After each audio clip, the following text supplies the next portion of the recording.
I don't know why I thought the cabin would fix things.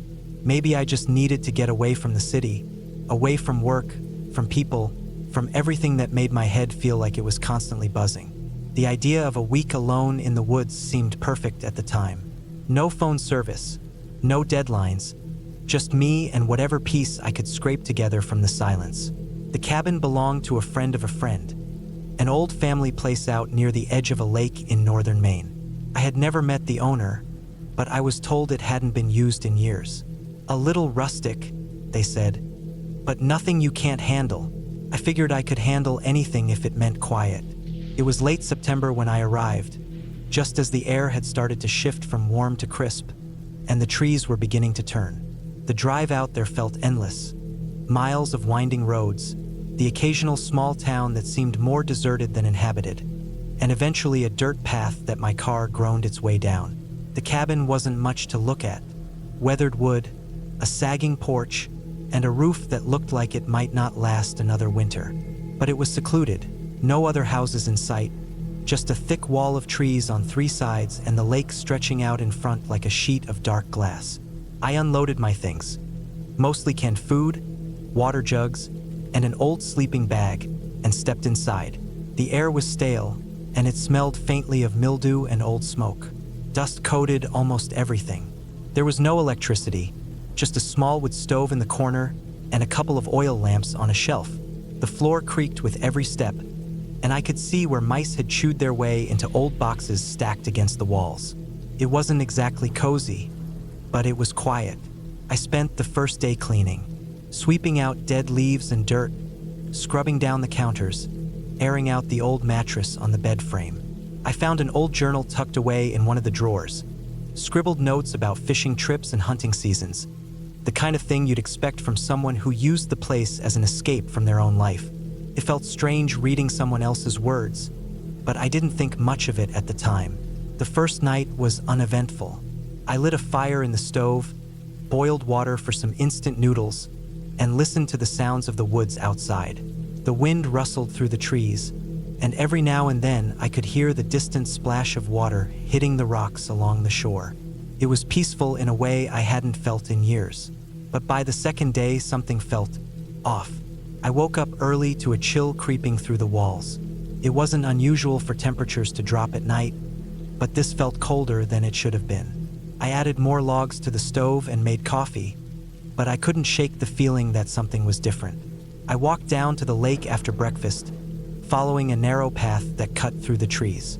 The water was calm, reflecting the sky like a mirror. I stood there for a while, breathing in the cold air, when I noticed footprints near the shoreline.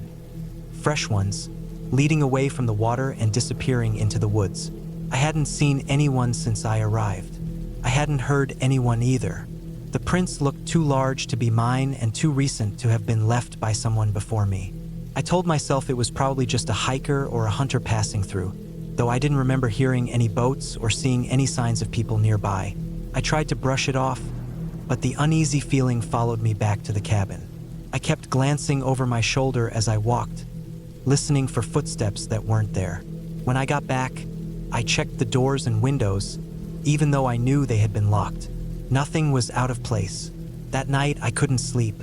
Every creak in the floorboards, every gust of wind rattling the windows felt amplified in the dark. I kept thinking about those footprints by the lake, wondering who else might be out here, wondering if they knew I was here.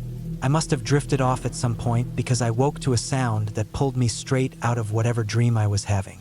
It was faint, but unmistakable, like something scraping against wood.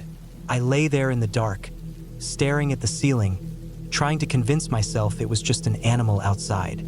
A raccoon, maybe, a branch brushing against the wall. But the sound came again, slower this time. A dragging noise just beneath the floorboards. I got up and checked the stove first, making sure nothing had shifted. The fire had burned low, casting weak light across the room. I grabbed the flashlight from my bag and shone it along the base of the walls, but everything looked the same as it had before. The noise stopped after a few minutes, but I didn't sleep much after that. I sat near the stove until the first light of morning crept through the windows. On the third day, I found more footprints near the lake. this time closer to the cabin. The ground was damp from the morning dew, and the impressions were clear. Someone had been walking along the edge of the trees, just out of sight. I followed them for a few yards before they faded into the underbrush. I didn't know what to think anymore. I hadn't seen a car or heard any sign of people for days, but something told me I wasn't alone out here. I kept telling myself that maybe someone was hunting nearby, maybe using the same woods for their own retreat.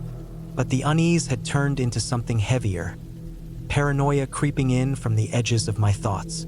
I decided to pack up early. I still had a few days left, but the idea of spending another night listening to sounds I couldn't explain felt unbearable. I gathered my things, checked the cabin twice, and locked up before making my way to the car. The drive back to the main road felt longer than when I'd arrived. The trees seemed denser, the path narrower, like the woods were closing in around me. It wasn't until I reached the highway that I finally felt myself breathe again. When I got home, I told myself it had all been in my head, that I was just spooked by being alone for too long, that the footprints could have belonged to anyone. I unpacked, settled back into my usual routine, and tried to forget about the whole thing. A week later, I got a call from the friend who had set me up with the cabin. They asked how the trip went, if I had managed to get any rest. I told them it was fine, nothing special, just quiet. Then they mentioned something that made my stomach drop. They said the owner had gone up to the cabin a few days after I left to check on the place, only to find the back door wide open and signs that someone had been staying there recently. I hadn't used the back door once during my stay. Whoever had been out there wasn't just passing through. They had been watching.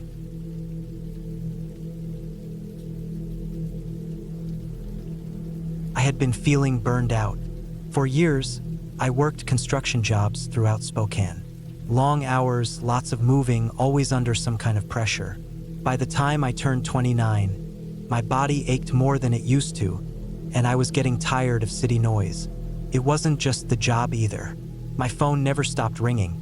My apartment felt too small, and I couldn't even sit down at night without hearing cars outside my window or neighbors arguing through the walls.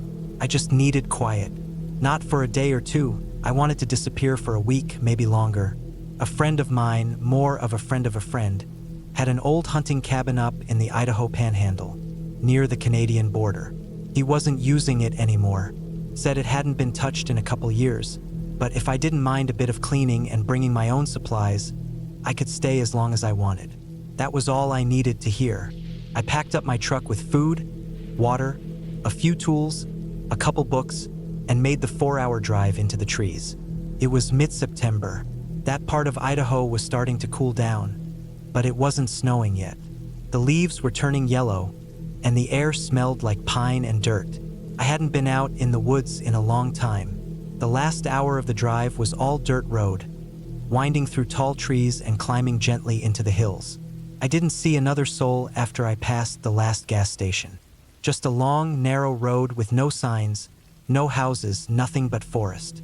The cabin sat on a slope, tucked between two ridges. It wasn't big, just a single room with a wood stove, a cot, and a table. There was an outhouse about 20 yards out back, and a rusted metal water drum that collected rain off the roof. No electricity, no signal, no lights. I brought a few lanterns and batteries, and I had a backup charger for my phone, even though I figured it would be useless. The place was covered in dust when I first arrived, but it felt solid. No broken windows, no signs of animals getting in, just forgotten. I spent the first day sweeping and airing it out, clearing out cobwebs, getting the stove working. That night, I lit a fire, cooked some beans, and sat by the window watching the trees. Felt good, really good. I hadn't realized how tightly wounded I'd been until everything went quiet. Not the kind of quiet you get in your car or in a bedroom with the door closed, but real quiet. I could hear the wind through the trees, and sometimes a distant snapping branch from some animal. But there were no voices, no tires on asphalt, no buzz of electronics. Just trees and sky and fire.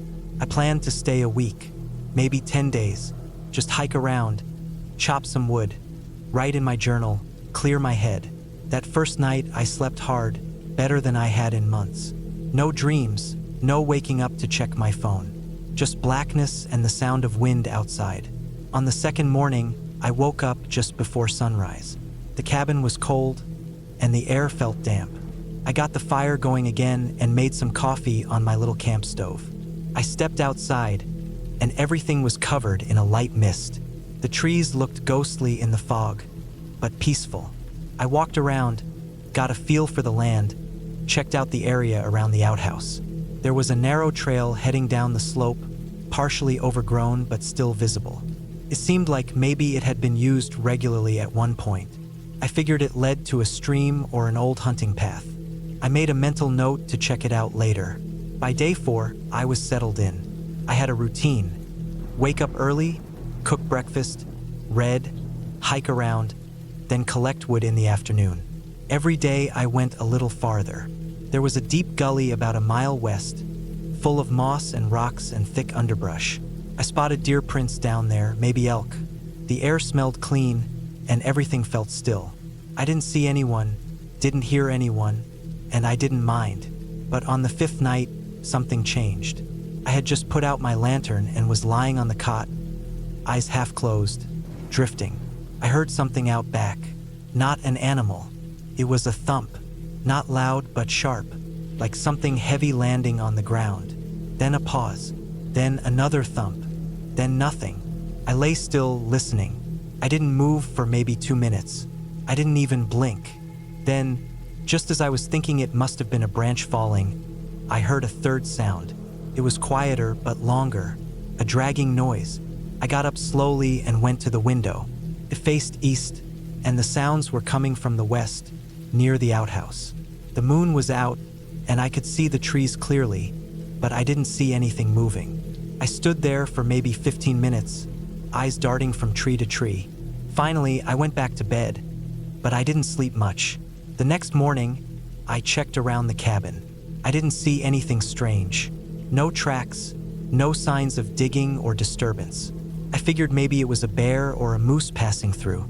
I tried to shake it off, but I kept thinking about that dragging sound. That afternoon, I hiked down the trail behind the outhouse, the one that went down the hill. I wanted to see where it led. It dropped fast, deeper into a gully, then leveled out into a narrow, flat area between 2 hills. About a half-mile down, I found something strange. A second cabin. It was smaller than mine, older too. The roof was half collapsed, and one wall had started to rot away. There were no windows, just a single dark doorway. It didn't look like anyone had been inside for years. But the weird thing was, it didn't feel completely abandoned. There was a metal fire pit out front with a blackened grate, and inside the doorway I saw the edge of a chair. I didn't go in. I stood there for maybe 10 minutes, just staring. The whole place gave me a strange feeling in my stomach. I turned back and went to my cabin. That night, I moved the table in front of the door before bed, just in case. On day 6, I woke up to find boot prints behind the cabin. They weren't mine. They were bigger than my boots, and they didn't match the pattern. There were 3 of them, just 3, spaced out, heading toward the outhouse, then vanishing in the pine needles. I looked around for others, but I didn't find any. No signs of someone circling the cabin, no prints on the trail, no scuff marks near the firewood stack. Just those 3 prints, alone, like someone appeared out of nowhere, walked a few steps, and then vanished. I didn't hike that day. I stayed near the cabin, kept my hatchet close. I didn't want to admit I was getting nervous, but I kept thinking about that other cabin. What if someone was living there? What if I had walked too close and spooked them? That night, I didn't sleep. I sat near the fire with a lantern and just waited. Around 2 in the morning, I heard movement again. This time, it came from down the hill. Slow crunching, footsteps, not animals. The steps were too even. I stepped quietly to the window and turned off the lamp. I saw a man. He was standing down the slope, maybe 50 yards away, just barely in the tree line. He was facing the cabin, not moving, just standing there. I couldn't see his face, just the outline. He wasn't holding a flashlight or anything, just standing. I didn't move for at least 20 minutes. My legs started to cramp, but I didn't shift. I just watched. Eventually, he turned and walked into the trees, not fast, just slowly fading into the dark. I waited until morning before I moved again. At first light, I packed everything into my truck. I didn't even cook breakfast. I just threw my gear in the back, locked the cabin even though there was no point, and drove. I didn't look back until I hit the gravel road. Even then, I kept watching the mirrors. I didn't see anyone. Later, when I stopped for gas near Sandpoint, I realized my back window had a handprint on it. Not mine. Too big. Smudged in the middle like someone had leaned against it. It hadn't been there when I loaded the truck. I never went back. I told the guy who owned the cabin what I saw. He didn't seem surprised. Just said the area had always been weird. That's all he said. Weird. I still think about that man in the trees. He wasn't lost. He wasn't a hiker. He didn't shout or wave. He just stood there watching. And the way he moved, it was slow, deliberate. Like he knew I was there, like he had all the time in the world. A few months later, I looked at a satellite map of the area. I traced the trail from the cabin down the hill. I followed it past the old shack I found and kept going. About a quarter-mile farther, deep in the trees, there was a clearing. In the center of the clearing was a square shape, too even to be natural. A building, no path leading to it, no road, just a square in the woods. I never went back to check it out. I won't. Whatever was down there, whoever that man was, I don't need to know. That cabin was supposed to be quiet, a place to clear my head. Instead, it made me realize something. Just because the woods are silent doesn't mean you're alone. Sometimes silence just means someone else is waiting to move. And I think whoever lived down the hill was waiting for me to stay just one more night.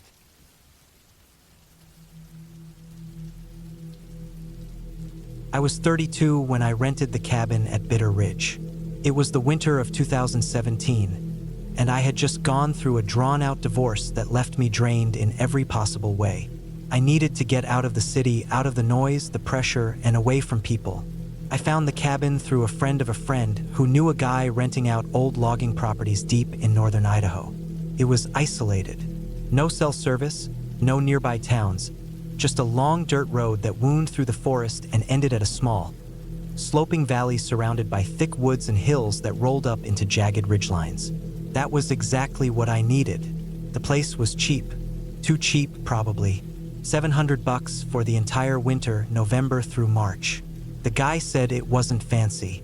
One room, no electricity, just a wood stove, an old propane fridge, and a hand pump for water outside. I didn't care. I packed my old Ford Explorer with what I needed: food, winter gear, a rifle, and a few tools, and headed up the day before the first big snowstorm was supposed to hit. The drive up took 6 hours. The last 2 hours were slow, twisting up gravel roads that had patches of early snow still clinging to the shaded edges. By the time I reached the turnoff to the cabin road, the sun was already starting to dip behind the hills. The road down into the valley was narrow, overgrown, and barely looked like a road at all. I took it slow, brushing past low pine limbs, tires cracking over half-frozen puddles, and ruts carved into the mud from logging trucks years ago. Eventually, the trees opened up, and the little cabin came into view. It wasn't much to look at. A short, squat thing made of old logs, with a rusted metal roof and a crooked front porch that looked like it would fall if I leaned too hard on it. Smoke curled from a chimney at the back, from a previous renter maybe. Snow sat in uneven patches across the clearing. Behind the cabin, the land rose up into thick woods that blanketed the slope all the way to the ridge top. The quiet out there was different. It wasn't silence. It was the weight of nothing moving, like the woods were holding their breath. I unloaded my gear, got the wood stove going, and settled in. The cabin had a strange smell. Damp wood, old smoke, and something else I couldn't place at first. It wasn't strong, just faint, like something that had seeped into the walls over the years. The furniture was rough and mismatched. A rickety table, one chair, a bunk with a thin mattress, and a shelf with a few ratty paperbacks and a cracked lantern. The windows had frost on the corners. I tried not to think about the smell. The first few days passed quietly. I spent most of the time chopping wood, hauling water, and hiking the nearby trails. The snow came in heavy that week, and by the third day, The only road in was completely buried. I had no plans to leave anyway. The stillness started to settle into me, the way it does when you've been in the woods long enough. Time got weird. I stopped checking the days. I woke with the sun, slept when it set, and spent my nights reading by lamplight or watching the fire crackle in the stove. It wasn't until about a week in that things started to feel wrong. It was small at first. The water pump outside would stick some mornings, even though it had been working fine the day before. The door would creak open in the wind, even when I swore I'd latched it. One night I heard thumping on the roof, slow and irregular. I told myself it was just snow sliding off the metal, but it didn't sound like snow. It sounded like footsteps, one at a time, then a pause, then another, always 3 or 4, then silence. I checked the roof the next morning. Nothing, no sign of anything, no tracks, but I noticed something else. Marks in the snow near the back of the cabin. Not boot prints. They were too wide, too soft, and spaced too far apart. I stared at them for a long time before brushing them away. I told myself it was a deer. A few nights later, I woke to a sharp bang on the side of the cabin. It was loud enough to rattle the stovepipe. I sat up in bed, heart pounding, listening. The woods were silent again, that heavy, watching silence. I grabbed the rifle, stepped into my boots, and opened the door. There were no tracks in the fresh snow, not even mine, just a smooth white sheet, undisturbed. My breath hung in the air, and the hairs on my neck stood up like I was being watched. I walked a wide circle around the cabin. Nothing. I went back inside, bolted the door, and sat by the stove until morning. I started seeing things after that. Not hallucinations, not flashes, just little things that didn't line up. The axe I left by the stump would be back on the porch. The pantry door would be cracked open even though I always kept it closed to keep mice out. My boots were moved once. Not far, just a few inches to the left of where I always lined them up. But it was enough. It was like someone was trying to mess with my head. I didn't want to jump to conclusions. I told myself I was just being paranoid. Isolation does weird things. I even wrote it down in a notebook one night. Don't let your brain trick you. I underlined it twice. But the worst night was about 3 weeks in. It was cold, colder than any night so far. I woke up just before midnight, and the cabin was freezing. The fire was dead, and I could see my breath. I pulled on my coat, lit the lantern, and went to check the woodpile. I stepped outside and immediately stopped. There were tracks all over the snow. Not mine. They went in circles around the cabin, wide loops that came close to the door, then back off again. Like someone had been pacing, watching, and they weren't boot prints. They weren't animal tracks either. They were flat, wide, and looked like the shape of bare feet. Human feet, in the snow, in sub-zero temperatures. I followed the tracks out past the pump, then into the trees. They disappeared about 20 feet in, just stopped like the person had vanished. I stood there for a long time, heart hammering, trying to think of any explanation. I couldn't find one. I didn't sleep that night. I just sat in the chair with the rifle across my lap, listening to every sound outside. The next morning, I found a dead rabbit nailed to the side of the cabin.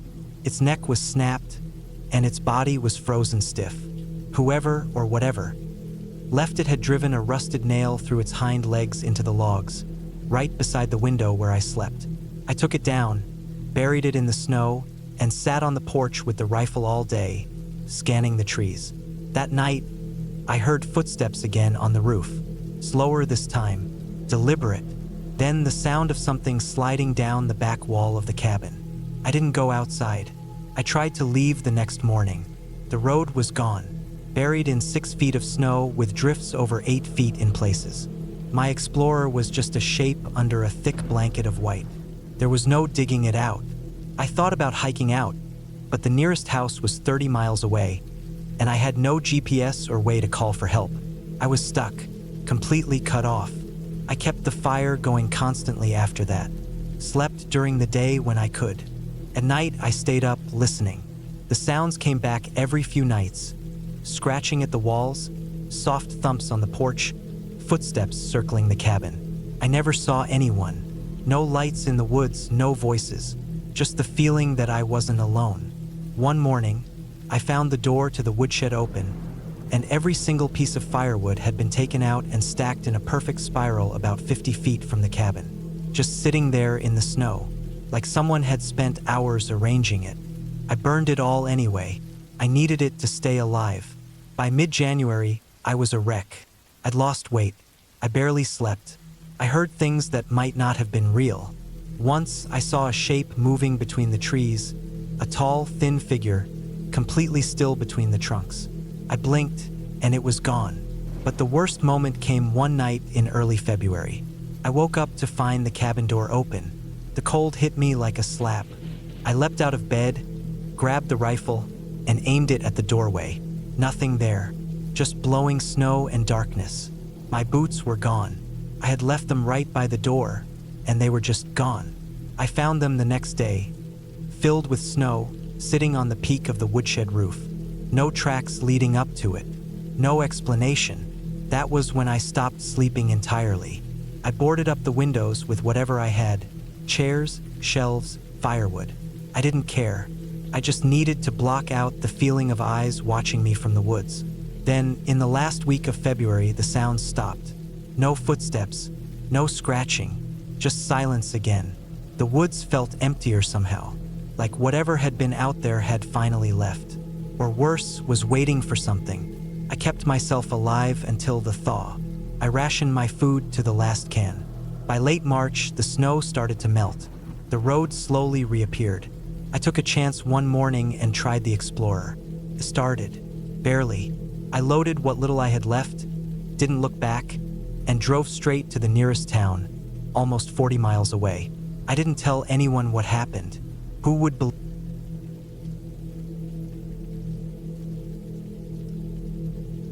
It was supposed to be a simple weekend getaway, nothing too fancy, a break from the usual grind. I'd been working long hours for the past few months, and I thought a few days in the mountains would do me some good.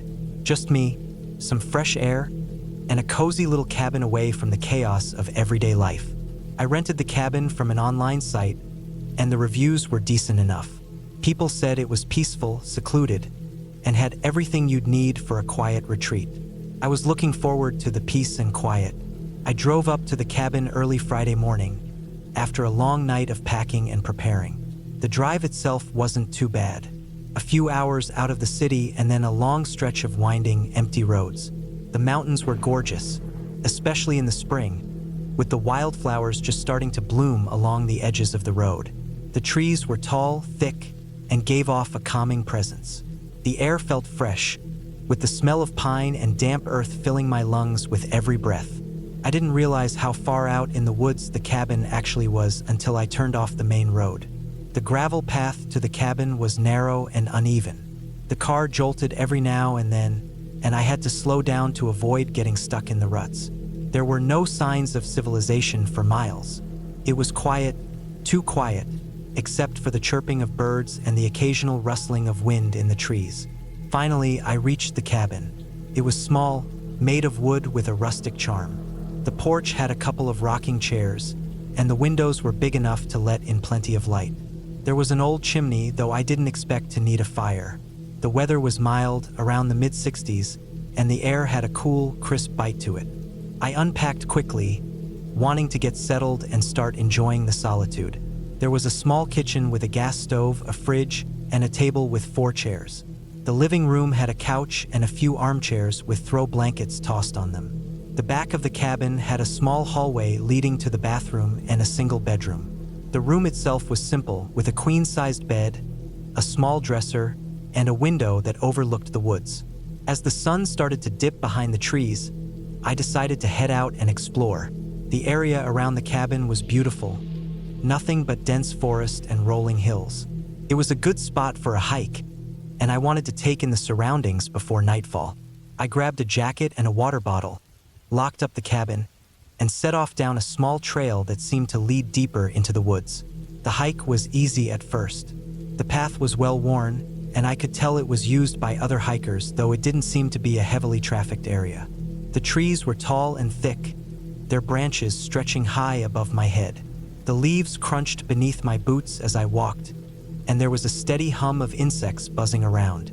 The sun started to dip lower, casting everything in a warm golden hue. As I continued walking, I came across a clearing. It was peaceful here, the kind of place where time seemed to slow down. I stopped for a few minutes, taking in the view. The hills stretched out in the distance, and the air felt fresh, almost invigorating. I didn't feel rushed at all. No deadlines, no emails, just the sound of the wind in the trees. I didn't realize how much time had passed until I looked at my watch. The light was fading fast. It was getting late, and I still had to head back to the cabin. The trail was easy to follow, but the thick woods made everything look the same in the low light. I turned around and started walking back. That's when I noticed something strange. I wasn't alone. There was a figure in the distance, just outside the edge of the clearing. I could barely make out the silhouette, but something about the figure didn't sit right with me. They were standing still, not moving, and I couldn't see their face. At first, I thought it might be another hiker, but then the figure didn't seem to react to my presence. It was like they were frozen in place, watching me. I stopped in my tracks, unsure of what to do. My heart started to race, and a cold chill crept up my spine. I wasn't used to feeling this uneasy in the woods. I called out to the figure, but they didn't respond. I was too far away to make out any details, but the figure didn't seem to move. I took a step forward, and the figure remained still. Another step, and I froze. Something was wrong. The hairs on the back of my neck stood up, and my instincts screamed at me to leave. I turned around and started walking briskly back toward the cabin, glancing over my shoulder every now and then. The figure was still there, standing motionless, just outside the clearing. I didn't know what to make of it, but I wasn't going to stick around to find out. By the time I reached the cabin, the sun had fully set. I locked the door behind me and pulled the curtains shut. The place felt quiet, almost too quiet. My mind raced as I tried to calm myself down, but I kept thinking about the figure I had seen. Maybe it was just another hiker, someone who didn't want to be seen. Or maybe it was someone who didn't belong in the woods. I couldn't shake the feeling that something was off. But what was it? I spent the rest of the evening inside, sitting by the fire in the living room. I made a small dinner, tried to relax, but the thought of the figure lingered in my mind. I told myself it was nothing, that I was overreacting. But deep down, I couldn't help but feel like I wasn't alone.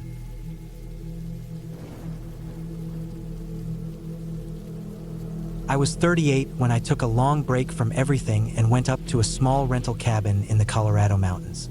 It was October of 2019, and I just left a 15-year job at a landscaping company. I didn't get fired or anything like that. I just got tired of the routine. My knees were shot, my back ached every morning, and I couldn't picture doing the same thing for another 15 years. I'd saved enough money to take a long break, and I told myself I'd figure things out when spring came.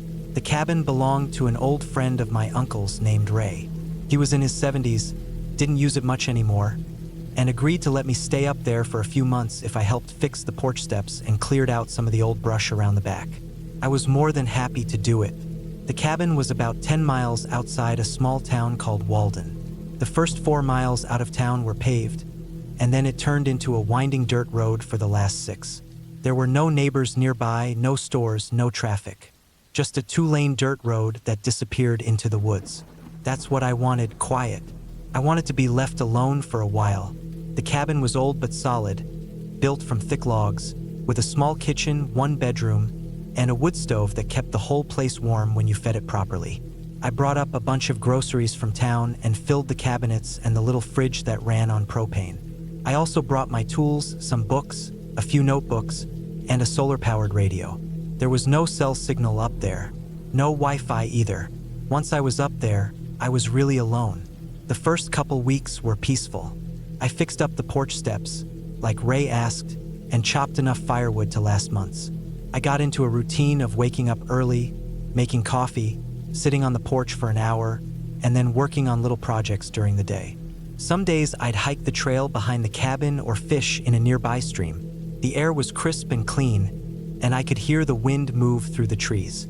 At night, the silence was so deep it almost had a weight to it. Then things started to feel strange. It was a small thing at first, One morning, when I opened the front door to bring in firewood, I noticed a deep scratch across the door. Not just a surface scrape, but something that had dug into the wood. I stood there looking at it for a few minutes, trying to figure out what caused it. It wasn't from an animal, not a bear or raccoon. It was too clean, too straight. It looked like someone had taken a knife or a key and dragged it across the surface. I rubbed my hand over it and then looked around, but everything was still and quiet like always. I figured maybe the wind blew a branch just right, or maybe some animal brushed against it. I let it go, but the next day, there were 2 more scratches. They were next to the first one, running at the same angle and just as deep. That time, I checked around the yard. I walked out to the trees, looked for footprints or anything unusual. There were some old deer tracks, but nothing else. The ground was mostly dry, and the pine needles made it hard to tell what had passed through. Still, something about it didn't sit right.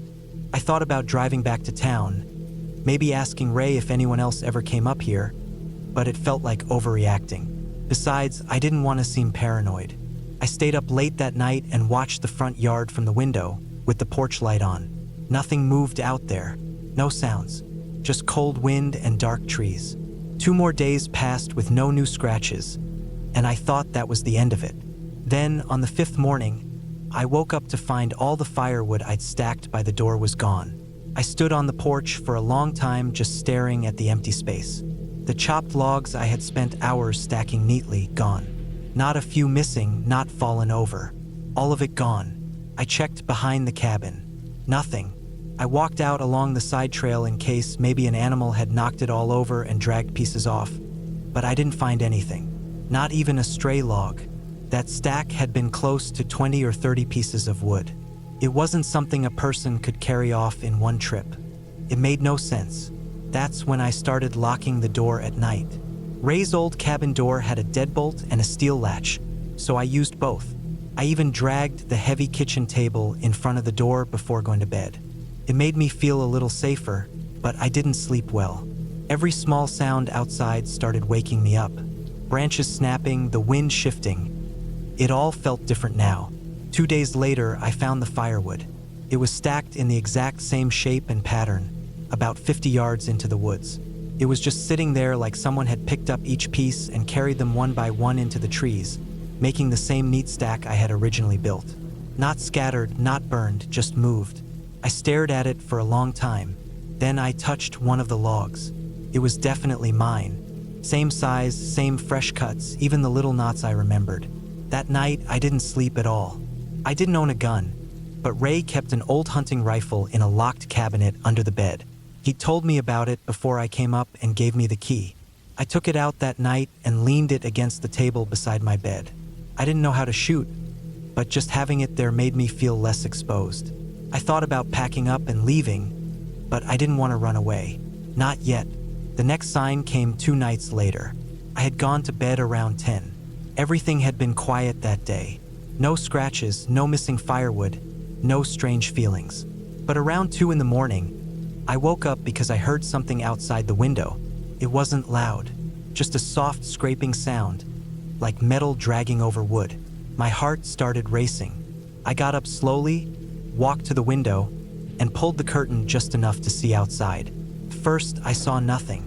Then I noticed something strange on the porch railing. A small object sitting there. I couldn't tell what it was in the dark, but I could see its outline. I didn't open the door that night. I sat with the rifle across my lap until sunrise. When the sun finally came up, I opened the door and stepped outside. On the railing, someone had placed a folded piece of paper held down by a rock. I picked it up with shaking hands and opened it. Inside, drawn in thick black ink, was a simple line sketch of the cabin. My cabin from the front with a figure standing in the window. My window. It wasn't a detailed drawing. No face, no features, just a tall figure with a round head standing behind the glass. The rest of the page was empty.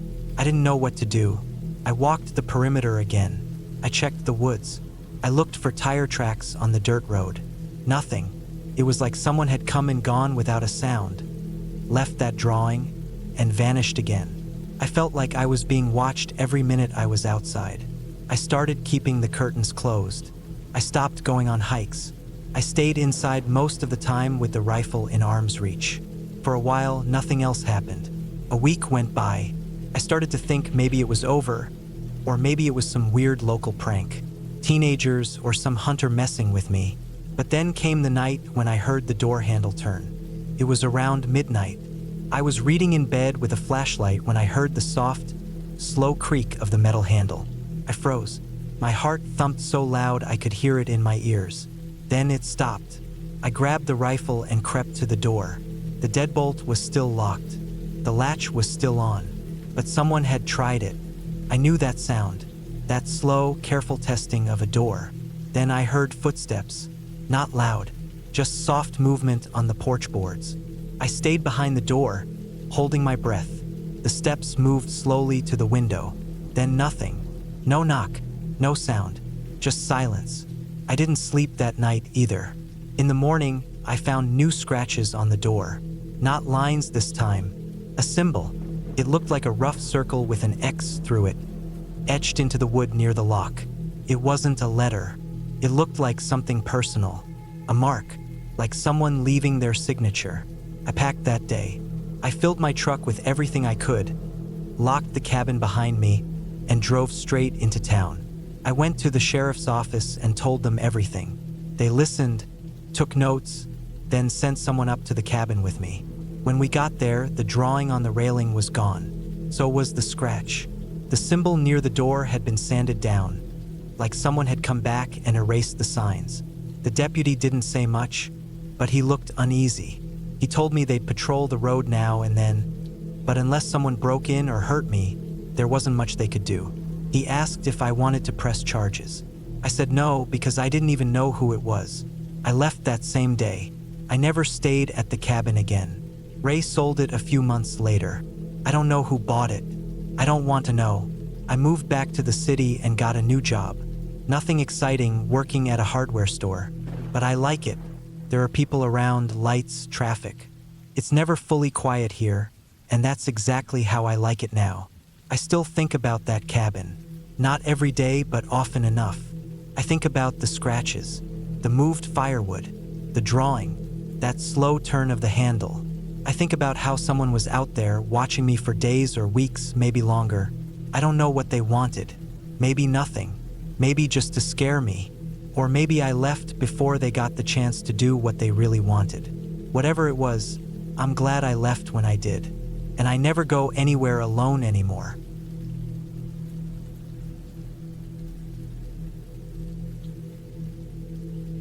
It was September 2013, and I had just turned 30. I was living in Pittsburgh back then, working long hours as a welder in a shop that built heavy equipment frames. The job was solid, the pay wasn't bad, but I felt drained. Physically, mentally, all of it. I didn't have much of a social life either. I wasn't dating anyone, didn't go out much, and the closest thing I had to a weekend hobby was working on a beat-up Ford Bronco in my buddy's garage on Saturdays. That fall, I felt like I was running on fumes.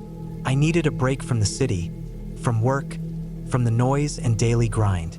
I started looking into places to get away to, and that's when I came across this listing online for a small cabin in rural West Virginia, about 4 hours south of where I lived.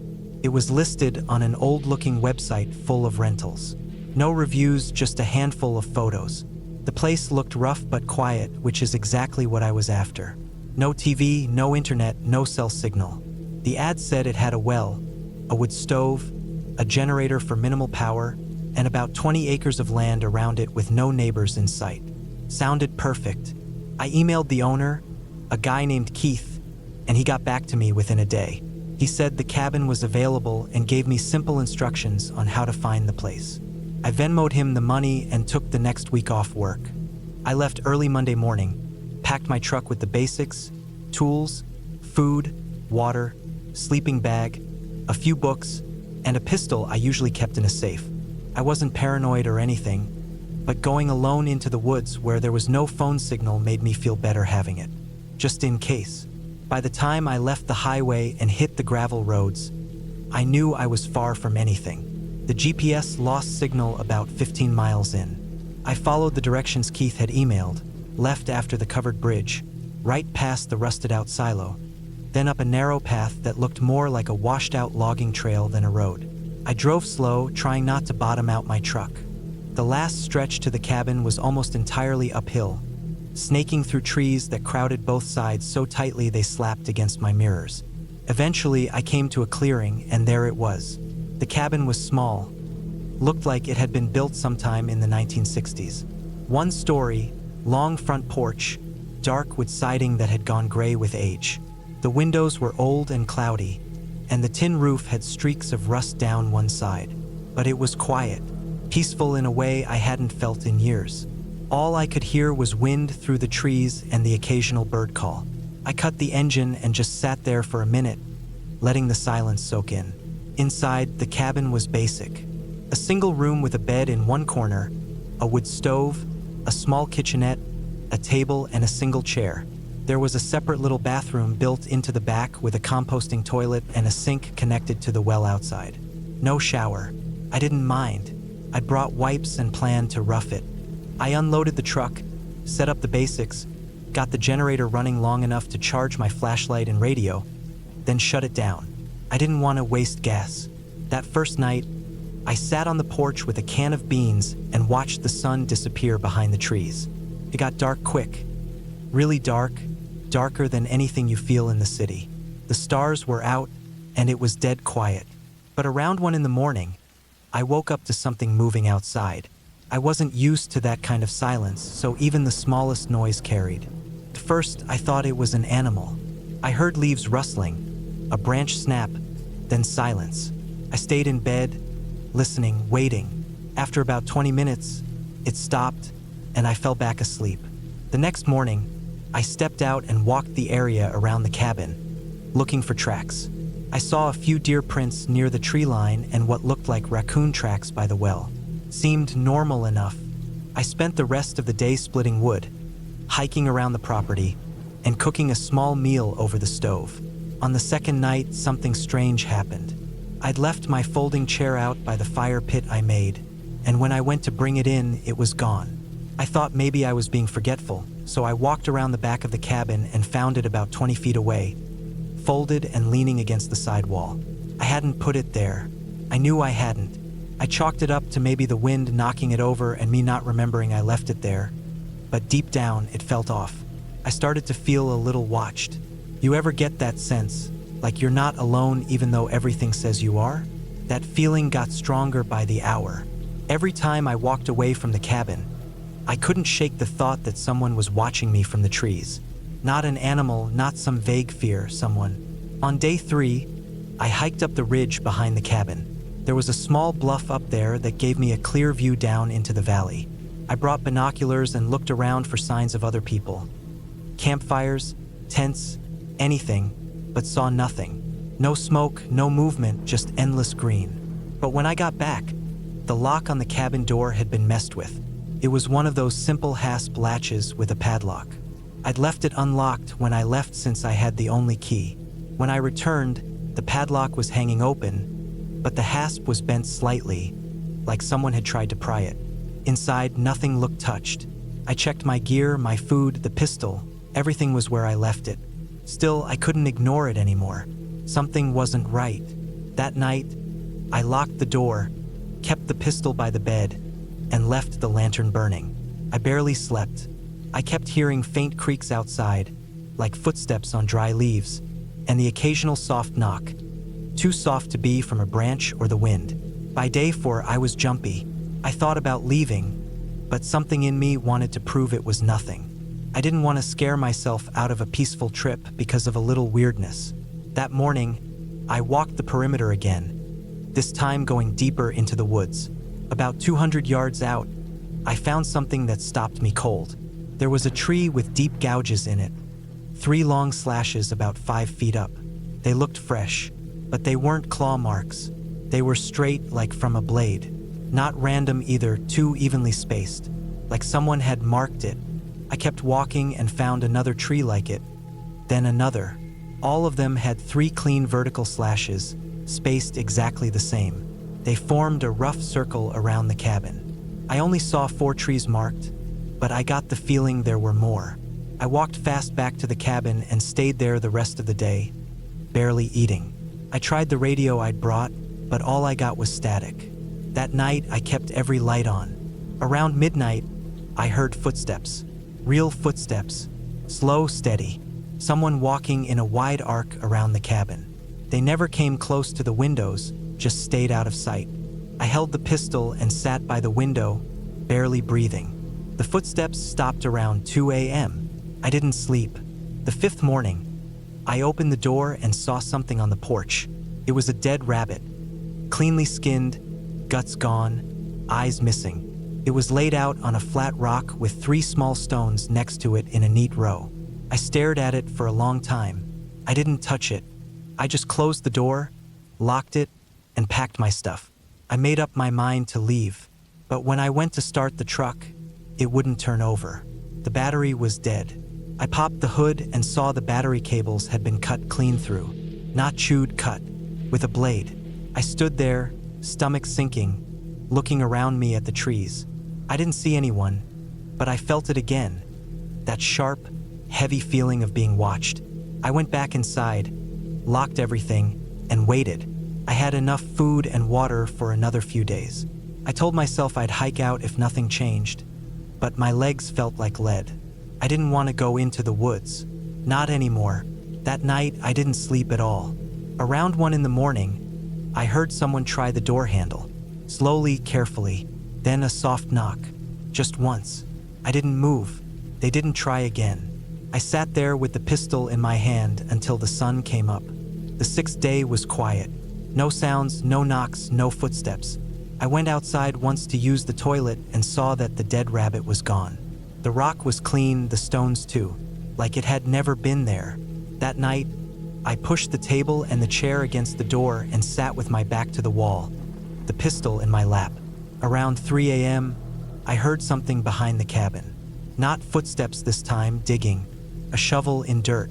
One scrape at a time, slow and steady. I didn't look.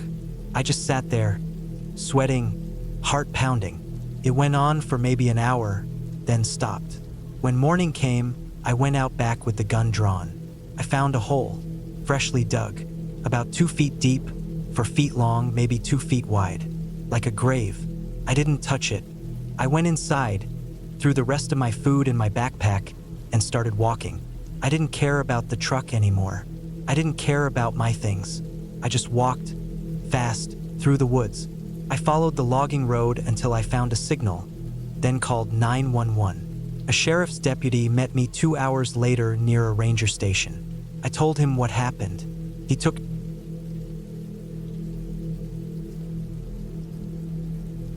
I had never been a fan of isolation. As a kid, I always preferred the hustle and bustle of the city. People around, lights flashing, life always moving. So when my friend Jess suggested we spend a weekend at her family's cabin in the middle of nowhere, I was hesitant. It wasn't just the isolation that bothered me, but the stories she told. Stories about the area being a little off. But Jess insisted, and after a few too many drinks one night, I agreed. We were just 2 friends looking to escape the world for a couple of days.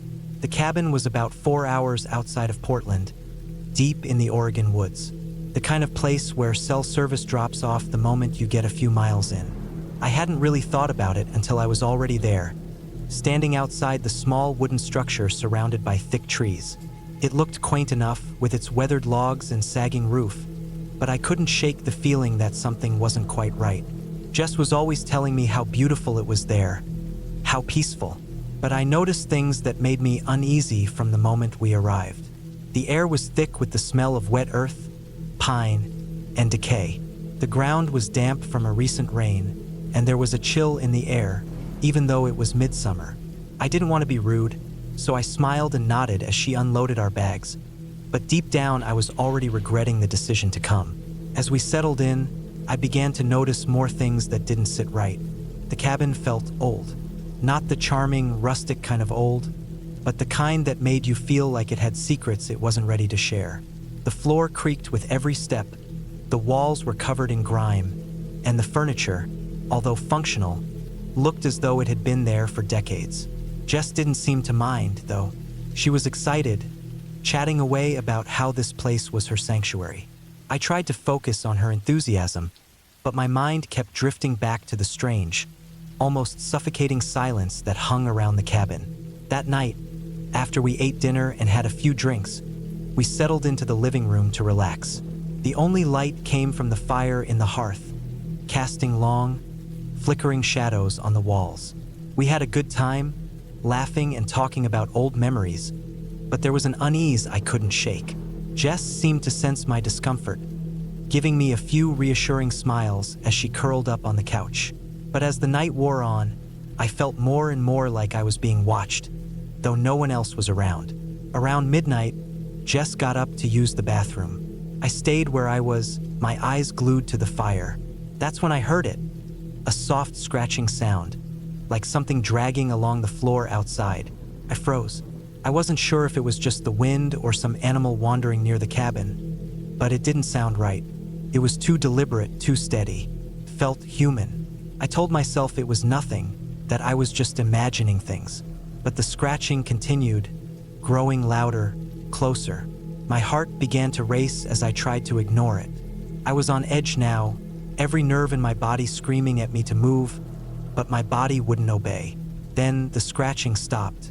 I waited, straining my ears to hear any sound, any movement. Nothing. A few minutes later, Jess came back into the room, oblivious to the strange noise I had just heard. I didn't mention it. What would I have said? That I was freaking myself out over some random noise? Jess would have laughed it off, and I didn't want to sound crazy. So, I kept it to myself, trying to push the feeling down. We stayed up for a little longer, but my mind kept wandering back to the scratching. Finally, we decided to call it a night. Jess went to her room and I went to mine. The room was cold, colder than I expected it to be, and the blankets felt thin against the chill in the air. I lay there, staring at the ceiling, trying to force myself to sleep. I could hear the wind picking up outside, rattling the window panes. Every creak of the house, every gust of wind, made my heart skip a beat. The scratching was still in my mind, gnawing at me. It wasn't long before I finally drifted into an uneasy sleep. But it wasn't peaceful. My dreams were full of flashes, shadows moving just out of sight, doors creaking open, the sound of something heavy dragging across the floor. And then I woke up. At first, I thought it was the wind, but as I lay in the dark, listening, I realized it wasn't the wind. It was the sound of something scraping against the walls, slow and rhythmic. Not like an animal, not like wind or rain. It was something deliberate, like it knew exactly what it was doing. I tried to move, but my body felt heavy. My chest was tight, my heart pounding in my ears. I couldn't scream, couldn't shout for Jess. My throat was dry, my voice caught. The sound grew louder. I forced myself to get out of bed, my legs shaky as I stumbled to the door. I cracked it open just enough to peek into the hallway. The light from the fire still flickered faintly, casting long shadows that danced unnaturally along the walls. I didn't see anything at first, but then, just as I was about to close the door, I saw something move. A figure. It was a tall, thin shape, half hidden in the shadows. I couldn't make out much detail, but the way it stood still, unmoving, sent a wave of terror through me. I froze, my blood running cold. I had no idea what it was. I thought maybe it was Jess, but I hadn't heard her come out of her room. The figure didn't seem human. It didn't move like a person. It was stiff, almost jerky in its movements, like a puppet controlled by invisible strings. I slammed the door shut, my heart racing as I backed away. I had to get out of there. I had to wake Jess. I reached for the door handle, but before I could open it, the scratching sound came again. This time, right outside my door. I couldn't take it anymore. I had to leave, but the more I tried to move, the more I felt like I was being trapped in the room. My body was heavy, like something was pushing down on me. I stumbled back to the bed, my mind racing, trying to think of what to do next. I had to leave. I had to get out. Somehow, I managed to get myself up and to the front door. I grabbed my bag and rushed outside into the cold night. The air was sharp, biting at my skin as I ran down the porch steps, not even thinking about where I was going. just needing to be away from that cabin. The trees loomed around me, black and silent, but I didn't care. I kept running until I reached the old dirt road, the one that led back to the highway. I stopped there, panting, heart still racing. The woods were silent now. No scratching, no movements, but I didn't feel safe. I didn't feel like I could go back. I tried to call Jess, but my phone had no signal. I was alone. I stayed out there for hours, not sure what to do. Finally, just as the first light of dawn began to break, I saw headlights coming down the road. It was Jess. I don't know how she had found me, but she did. I didn't ask her how. I didn't care. She looked at me like I was crazy when I told her what happened, but I didn't care about that either. I was just relieved to be out of that cabin, away from whatever had been watching me. We left, and I haven't been back since. To this day, I don't know what was in that cabin or why it seemed so wrong, but I do know one thing. I will never, ever go back into those woods again.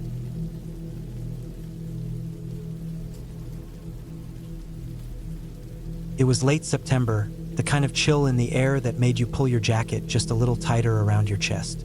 The trees were beginning to change colors. The golden leaves scattered across the ground as my car slowly bumped along the dirt road leading to the cabin. I had never been out to this part of the woods before. My uncle had built this cabin years ago and had used it mainly for hunting trips. But since his passing, the place had been left abandoned. I wasn't exactly sure why I agreed to come out here. I guess I wanted to feel something like I used to, something close to the memory of him. Or maybe I was just trying to escape, which seemed a little more likely as I thought about the pile of paperwork waiting for me back at my apartment. The cabin was far from civilization. The nearest town was an hour away, and even then, it was a small place. The people there mostly kept to themselves, the kind of folks who waved but didn't ask too many questions. The kind of town you'd blink and miss if you weren't paying attention. I had taken the day off work, hoping to get some time to myself, away from everything. No phone service, no distractions, just me and the woods. The drive was long, but it wasn't unpleasant. There was a sense of peace that washed over me the further I went into the forest, as though the chaos of my normal life couldn't quite reach me here. The cabin finally came into view after what seemed like forever. It sat nestled among the pines, tucked away in a way that made it almost look like it had grown out of the earth. It was a small, simple structure, made of rough-hewn logs, with a steep roof covered in moss.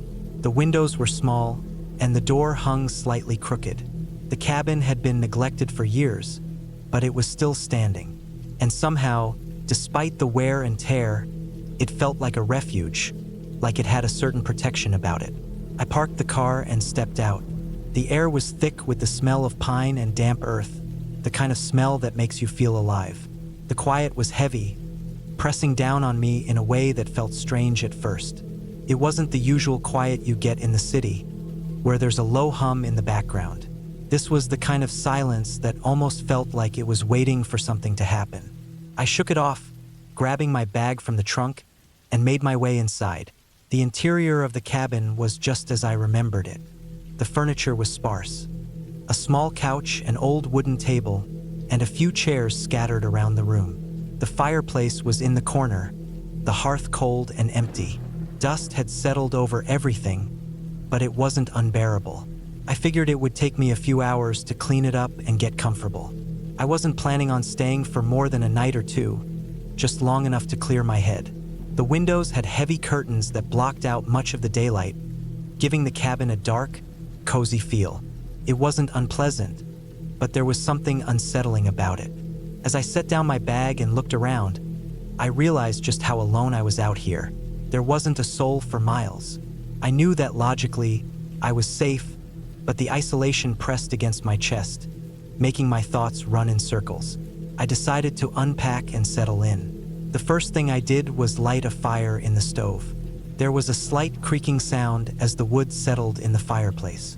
The warmth from the flames quickly filled the room, chasing away the cold air that had settled in since I'd arrived. The glow of the fire danced on the walls, casting long shadows that seemed to shift and change. It was late in the afternoon by the time I finished cleaning the cabin and made myself a simple meal of soup. As the sun began to dip below the horizon, I found myself standing outside, staring at the darkening forest. There was something about the way the trees stood so still, their branches swaying only slightly in the breeze, that felt eerie, almost like they were watching me, waiting for something. The wind whistled through the branches, carrying a faint sound, like something soft, almost like a whisper, but I couldn't tell if it was just the wind or something more. I went inside and locked the door, though I knew there was little chance of anyone coming by. The only creatures out here were the occasional deer or squirrel, and perhaps the odd mountain lion or bear, but they kept to themselves. I decided to call it a night. The bed was small but comfortable enough, with thick quilts that smelled of dust and pine. As I lay there, listening to the wind outside, I began to wonder if I had made a mistake coming out here. The quiet had become oppressive, and the shadows in the cabin seemed to grow longer, stretching across the walls like they were reaching for me. The night was still, and the only sounds were the occasional creak of the cabin and the wind outside. I lay there for a long time, trying to push the uneasy feeling from my mind. Eventually, I drifted off into a restless sleep. The first night, I woke up in the middle of the night, the room feeling colder than it had been when I'd fallen asleep. I glanced at the small clock on the bedside table. It was almost 3 a.m. The fire had gone out, and the only light in the room came from the faint glow of the moon through the curtains. For a moment, everything seemed still, too still.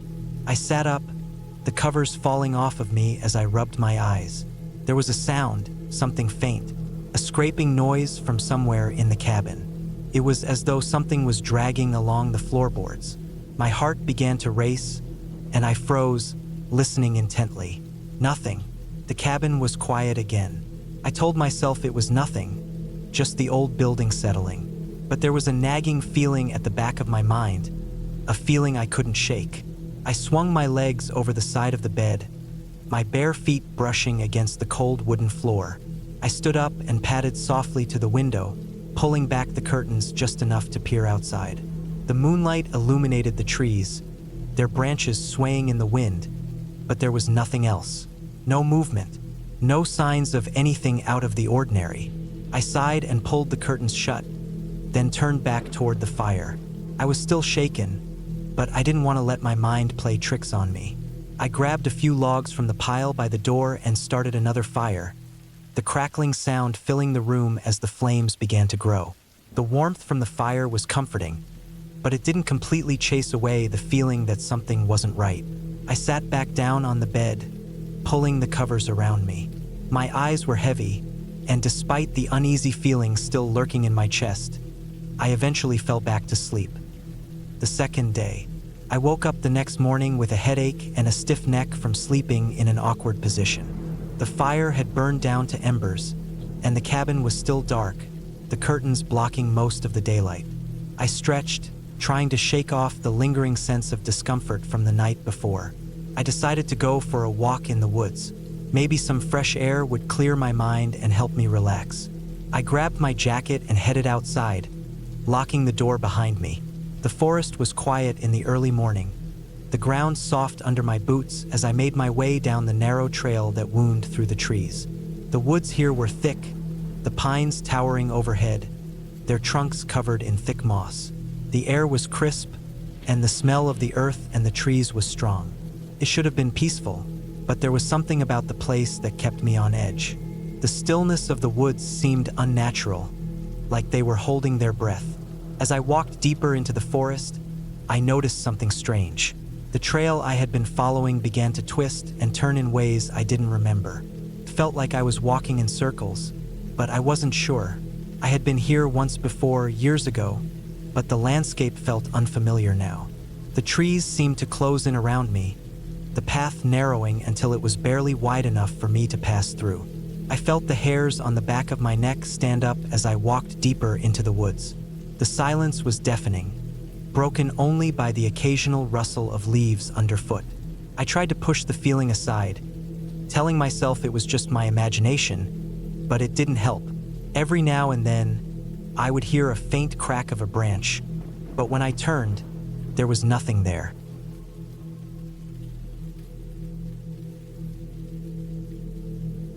I never thought I would find myself here, alone in a cabin in the middle of nowhere, with only the sound of wind rustling through the trees and the occasional snap of a branch breaking under the pressure of the snow. The year was 2019, and I had decided to take some time off to clear my mind. It wasn't much of a vacation, more of a retreat. I needed to disconnect, get away from the noise of the city, the constant barrage of calls, messages, and the pull of daily life. The cabin, an old structure nestled on the edge of a thick forest in a remote area of the Appalachian Mountains, had been rented out for the weekend by a friend of a friend. It was modest, but it had a certain charm, a rustic, cozy feel that made me think of simpler times. I was 28 years old and had spent the last several years in the hustle and bustle of urban life, where everything was always in motion. The quiet sounded like a gift. I had heard rumors about the area, of course. There were always stories about remote places like this, tales about hikers who disappeared, odd things that people swore they had seen out in the woods at night. But that was just it, they were stories. Nothing I took seriously. The first few hours of my stay were peaceful. The cabin had no running water, but it had a wood stove that kept the place warm. I spent the evening chopping firewood and getting the stove going, then sat by the fire reading a book I had brought along. It was peaceful. There was something calming about the isolation, about being so far removed from the noise and clutter of everyday life. The cold, fresh air, the flickering flames in the stove, and the sound of crackling would create a perfect, almost nostalgic atmosphere. As the night wore on, I started to notice that the quiet was unsettling. It wasn't the kind of silence I was used to in the city. In the city, there was a low hum of constant activity, traffic, people talking, machines, electronics. Here it was a deep, profound silence. It seemed unnatural, and in that silence, every little sound felt amplified. The creaking of the floorboards, the wind howling through the cracks in the window, the occasional rustling of animal life outside. It all seemed too loud, too sudden. I tried to ignore it. I focused on my book, telling myself that I was being ridiculous. But then, around midnight, it started, the tapping. At first, I thought it was the wind, a branch hitting the window or a piece of wood shifting in the stove. But it wasn't. The tapping came in a steady rhythm, 3 distinct knocks, followed by a brief pause, then 3 more. It sounded like someone, or something, was tapping on the wall of the cabin. My heart started to beat faster. I stood up and walked over to the window, pulling the curtain back just enough to peer outside. There was nothing. The snow was still falling gently, covering the ground in a thick, soft layer, but no movement, no sign of life. I shook my head, trying to calm my nerves. I tried to tell myself it was nothing, maybe a raccoon or a bird, even though it was late and cold. The thought of an animal tapping on the wall didn't seem to make sense, but I needed an explanation. So I went back to the fire, stoked it a little more, and tried to settle back down. But the tapping returned. This time it was louder. 3 knocks. Pause. 3 knocks again. And then a pause followed by a single knock. I froze. That wasn't random. I couldn't ignore it now. I grabbed the flashlight and checked every corner of the cabin. I opened the door to the small porch out front, shining the light across the dark yard. Nothing. The snow was untouched. There were no footprints, no signs of life. My breath formed a cloud in the cold air. I slammed the door shut and locked it. I didn't know what I was expecting to find, but I was starting to feel a growing sense of dread in the pit of my stomach. I couldn't shake the feeling that something wasn't right. I tried to go back to my book, to pretend that everything was fine, but the tapping came again, this time from the other side of the cabin. It wasn't just on the walls now. It was on the roof. I stood up again, feeling a surge of adrenaline rush through me. I had never been particularly scared of the dark, and I had camped in the wilderness many times. But this felt different. I couldn't explain why, but it was as if something was watching me. I grabbed my coat and stepped outside, my boots crunching in the fresh snow as I moved toward the back of the cabin. I shone the flashlight upward, scanning the roof, but there was nothing. Just the soft fall of snowflakes and the quiet night air. I circled the cabin, searching for any sign of movement, any explanation for what was happening. But there was nothing. No sign of an animal, no odd marks in the snow. It was as if the world had swallowed up whatever was causing the noise. When I returned inside, I checked the locks on the windows and doors again. I sat by the fire trying to calm myself. Maybe it was just the isolation. Maybe it was just my nerves. But I couldn't shake the feeling that something wasn't right. The tapping stopped. For the rest of the night, there was no more noise. The silence returned. Only this time it felt thicker, heavier, suffocating. I didn't sleep. Couldn't. Every time I closed my eyes, I felt that sensation. The feeling that I was being watched. By morning, I had made up my mind. I was leaving. Whatever was happening here, I didn't want to find out. The cabin had seemed like a good idea at first. Quiet, peaceful, a retreat from the world. But it wasn't peaceful anymore. It was unnerving, and I couldn't stay another night. I packed my things quickly, not bothering to clean up or tidy up the place. I didn't care anymore. I just wanted to leave. As I drove away, I looked back at the cabin once more. The snow was still falling, the trees standing silent and still around it. I had no idea what caused the tapping or why I felt the way I did. But something about that place didn't sit right with me. I had come to find peace, but what I found instead was something far more unsettling. And that was the last time I ever went back to that cabin. I never spoke to the friend who had rented it to me again, and I didn't ask if anyone else had stayed there. I didn't want to know. Sometimes I still think about it, what might have been out there, but I've learned my lesson. Some places are better left undisturbed.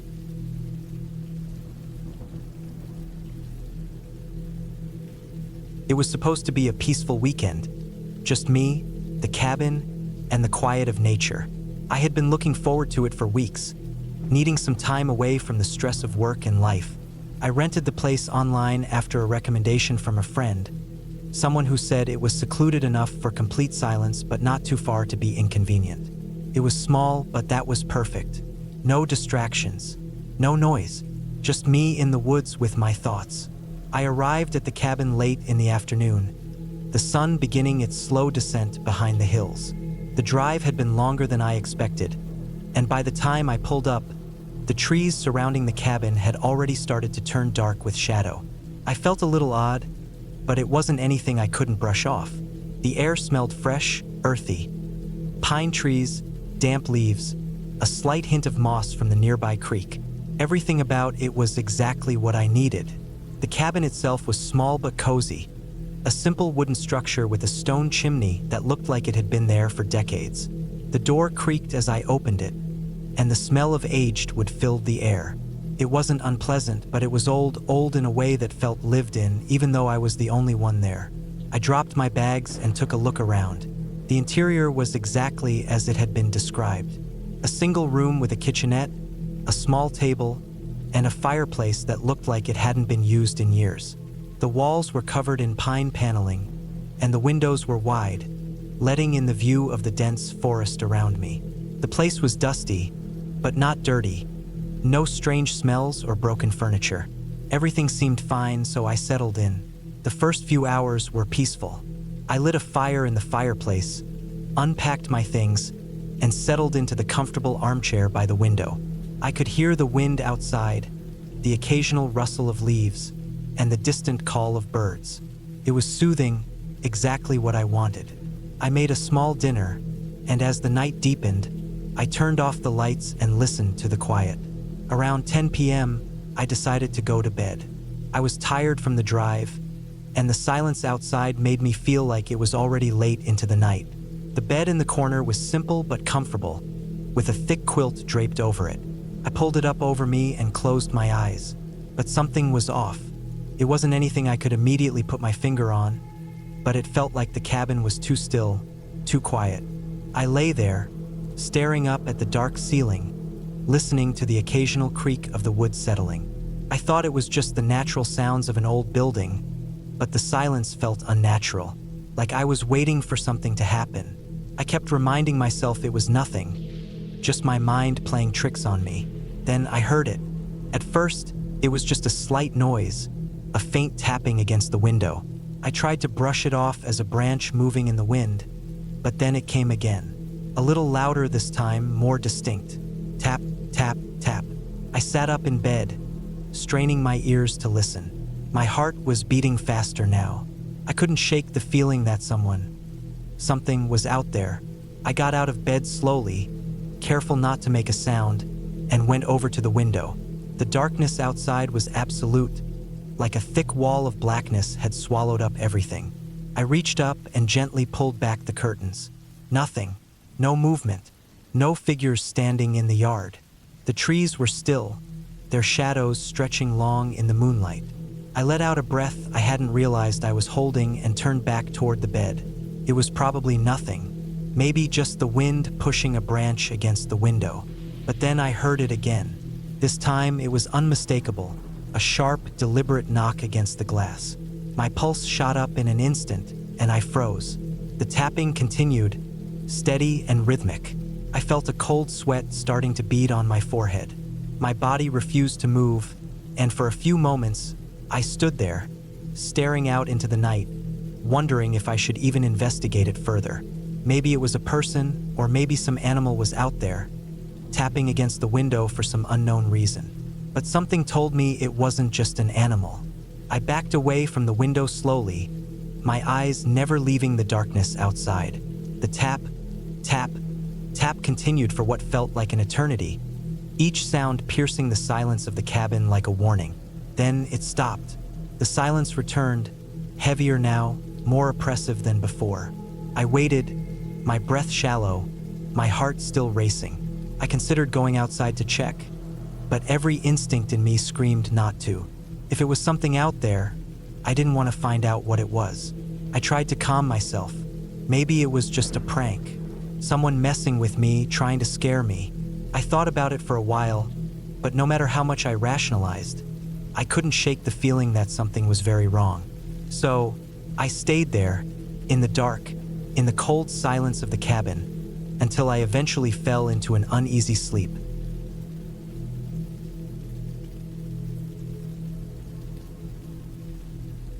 My name is Greg. Back in the fall of 2012, I decided to take a break from the chaos of city life and spend a few weeks alone in a small cabin I had rented up in northern Idaho, not far from a town called Bonners Ferry. I was 33 then, single, burned out from my job in construction management, and just needed some time alone in nature to reset. The cabin sat in the woods about 5 miles from the nearest paved road. You had to take this narrow dirt road that wound through tall pines and spruce, all the way to a small clearing where the cabin was tucked in like something out of a postcard. It was basic, with stove, propane lights, no cell service, no internet. That was part of the draw. I brought enough food, tools, and clothes for a month and figured I'd fish a bit, hike, maybe cut some firewood just to feel useful. It was quiet the first few days. Really quiet. No engines, no sirens, no phones. Just wind through the trees, distant crows, and the occasional crack of a branch in the woods. I got into a rhythm. Wake up early, make breakfast on the propane stove, walk the trails, read, then make a fire at night and sit outside wrapped in a thick blanket until it got too cold. Then bed. It was peaceful. By the end of the first week, I had noticed small things that didn't seem like a big deal at the time. First, it was the broom, which I always left propped behind the door. It showed up leaned against the opposite wall one morning.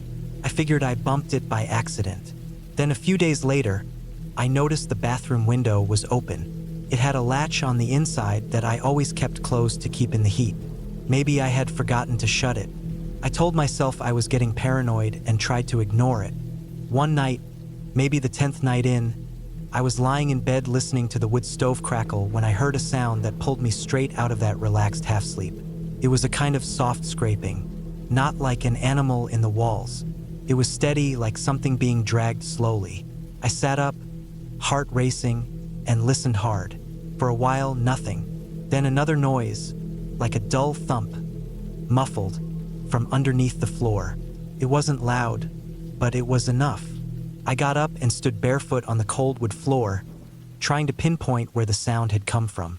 The floorboards near the kitchen felt a little cooler than the rest. I tapped my foot around but didn't hear anything more. I wrote it off as the house settling, something shifting in the crawl space. The cabin had been built in the early 80s, and the crawl space underneath ran the full length of the place, maybe 3 feet high at most, with a small square access panel in the floor of a closet near the back door. I hadn't opened it since arriving. The next morning, I decided to check the crawl space. I pulled everything out of the closet, pried up the panel, and looked down into the dark gap below. It was mostly dirt, cobwebs, insulation, and a few old boards scattered around. I shined a flashlight in every direction I could, crawling in just enough to look left and right. Nothing. No signs of animals, no weird smells, no obvious disturbances.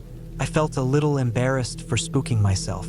The next week went by mostly fine. Cold mornings, some light snow by mid-October, and I even managed to catch some trout from a small stream a mile out.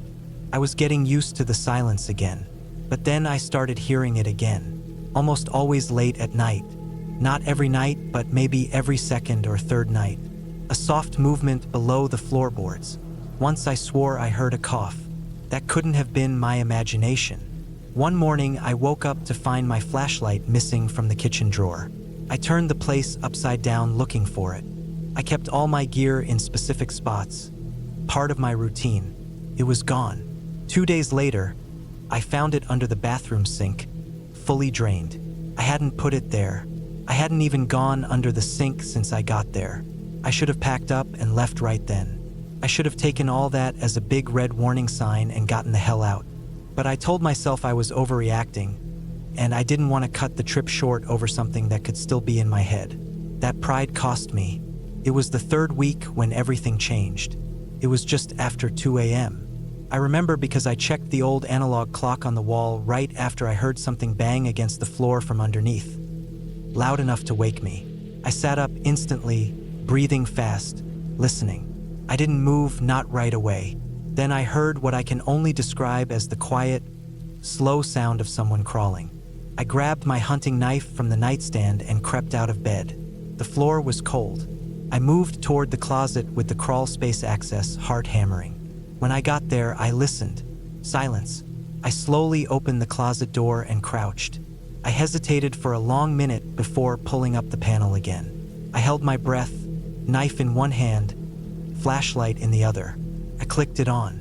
It flickered a bit, battery was dying, but still gave off enough light to see. Someone had been down there. There were drag marks in the dirt, trails where someone had crawled around. But more than that, I saw signs of life. A dirty blanket wadded up near the far corner. A food wrapper, a plastic bottle with urine in it, and something I recognized. One of my own missing socks, dirty and crumpled. Someone had been living under the cabin. I backed away and lowered the panel as quietly as I could, then stepped into the kitchen to grab my boots and jacket. I was shaking so bad I nearly dropped the flashlight. I wanted to run, but I knew whoever it was might be listening. If they realized I had found their hiding spot, I didn't know what they'd do. I moved around the cabin collecting the basics, keys, wallet, my other knife, the second flashlight.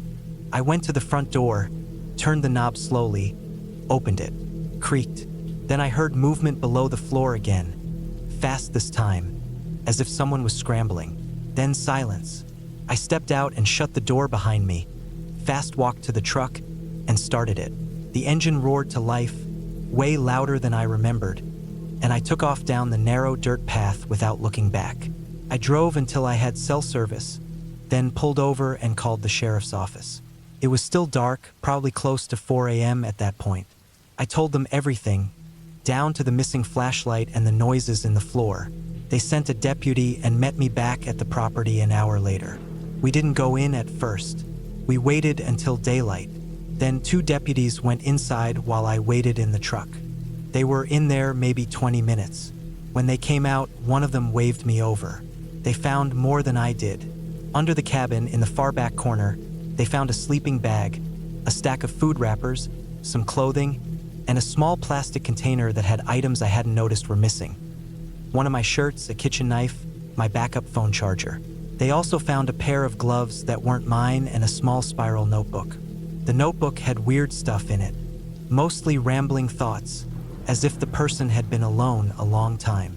Some entries mentioned me, descriptions of my routine, times I went to bed, times I left the cabin to hike, what I cooked for dinner. One entry said, He sleeps hard. I can walk when the stove is loud. That one made my stomach twist. They figured it had been someone homeless, maybe mentally ill, living off-grid. There were no signs of forced entry. They think the guy must have been sneaking in and out through the bathroom window, or maybe when I was gone on hikes. The crawl space gave him full access to the underside of the place, and there were gaps in the insulation and old vents he could have watched me through. They never caught him. A few old neighbors down the road mentioned they'd seen a man walking alone in the area weeks earlier, but nobody knew who he was. After that night, I couldn't bring myself to go back. I canceled the last week of the rental, packed my things with the help of a deputy watching over me, and left that same afternoon. I didn't sleep well for months after that. Every creak in my apartment made me jump. I kept a bat next to my bed, locked every window twice, and couldn't be alone in silence without feeling like someone was watching. It's been over a decade now, and I still think about it. Not just the fact that someone was living under me, but how close they were, listening, watching, knowing everything I was doing. The notebook haunted me most of all. The thought that someone was cataloging my life like a science experiment, like I was some animal in a cage. I still go out into the woods sometimes, but never alone. I don't stay overnight unless I'm in a well-lit lodge or campground with people nearby. I'll never rent a remote cabin again, because now I know that even when it feels like you're completely alone out there, you might not be.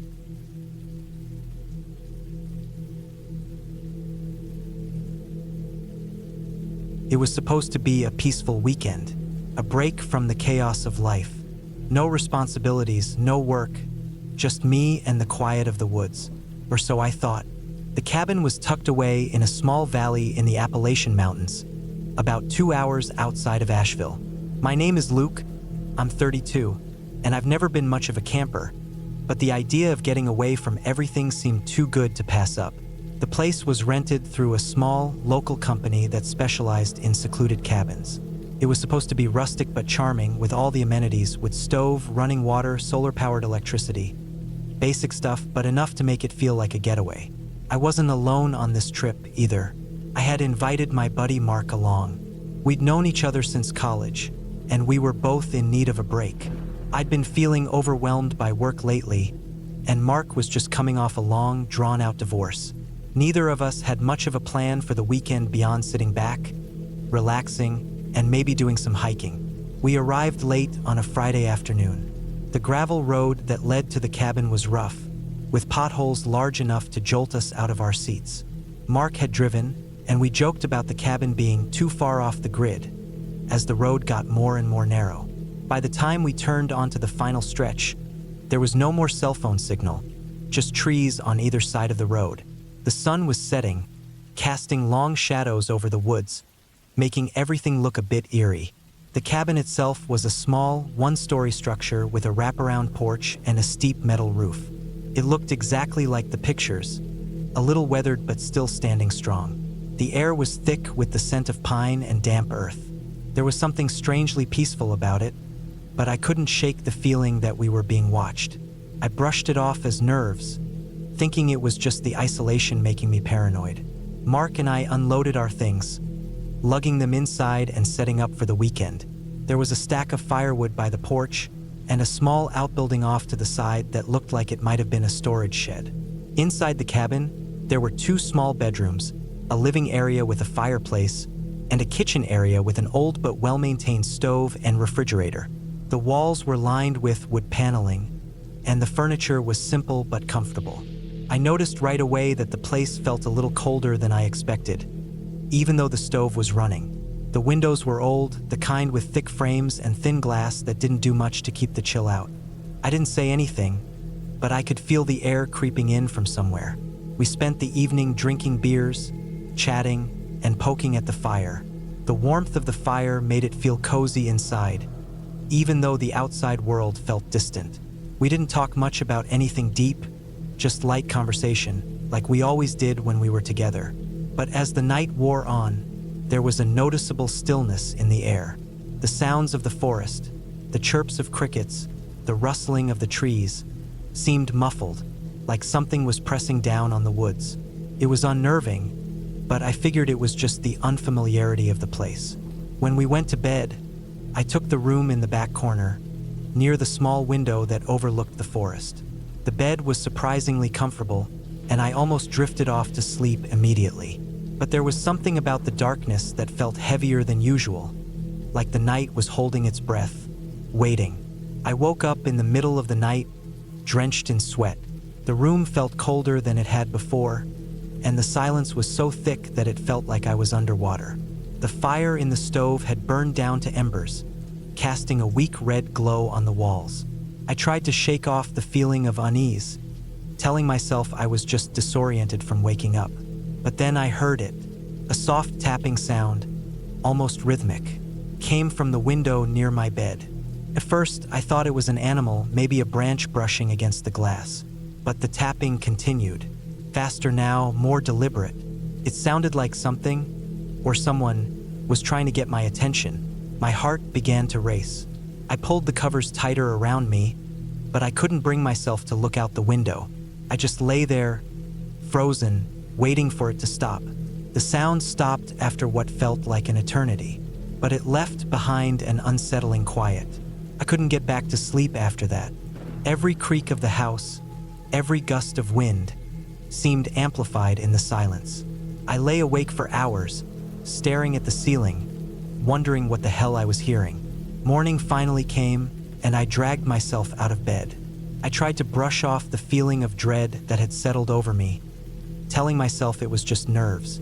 Mark was still asleep, so I went outside to get some fresh air. The morning fog had settled over the valley, and the woods looked even more isolated in the early light. There was no sign of any wildlife, no birds chirping, no rustling of leaves. Felt wrong. I sat on the porch for a while, trying to clear my head. Mark eventually joined me, looking groggy but content. We didn't mention the night before. We just sat in silence, listening to the wind and the occasional sound of a tree branch snapping in the distance. By midday, we decided to take a short hike. We didn't plan on going far, just a quick loop around the cabin to stretch our legs. The path wasn't well marked, but we followed a worn trail that led through the woods.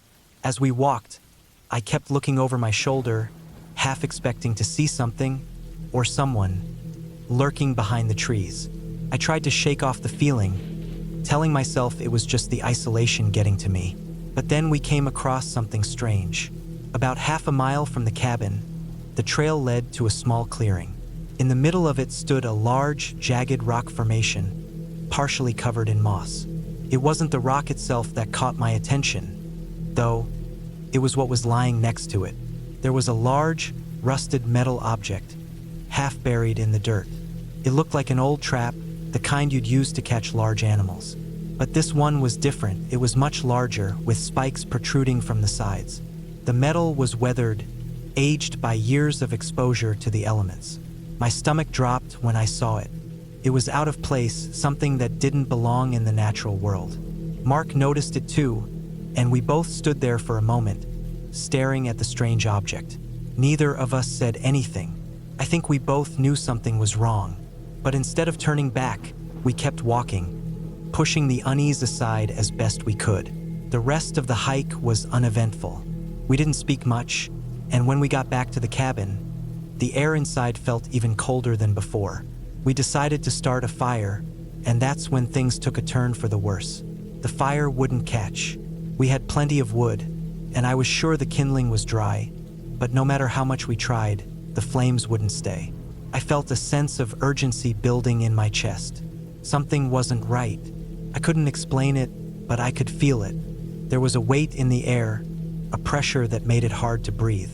Mark and I spent the next few hours trying to get the fire going.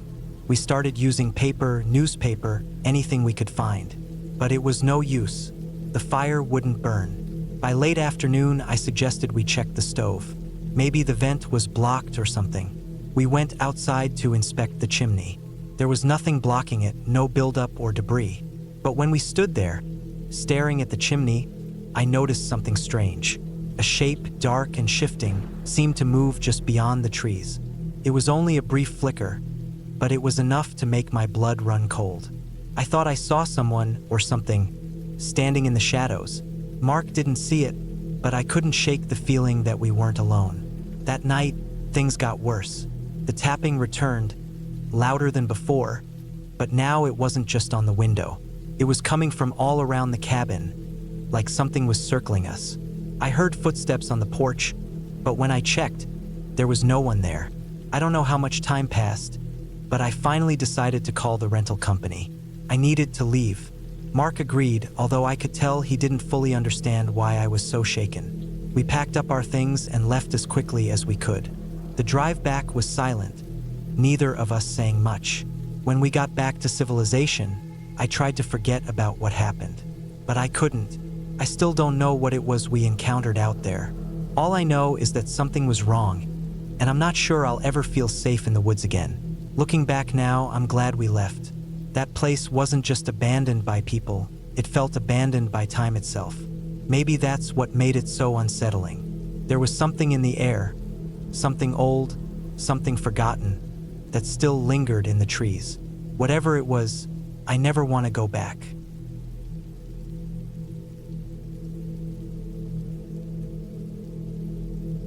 My name's Eric Henson. I was 32 when this happened. It was the fall of 2018, and I had just gone through one of the roughest years of my life. I'd left a high-pressure job in Atlanta after a complete burnout. My relationship with my girlfriend at the time had collapsed not long after, mostly because I'd become distant and moody. I needed a real break, not the kind where you still check your phone or have a Wi-Fi signal. I wanted to disappear into the woods for a while, be alone, think through everything, and get my head straight again. I found a listing online for a cabin deep in the woods of Tennessee, not far from the Great Smoky Mountains. It wasn't on any rental site, just a personal blog that someone maintained.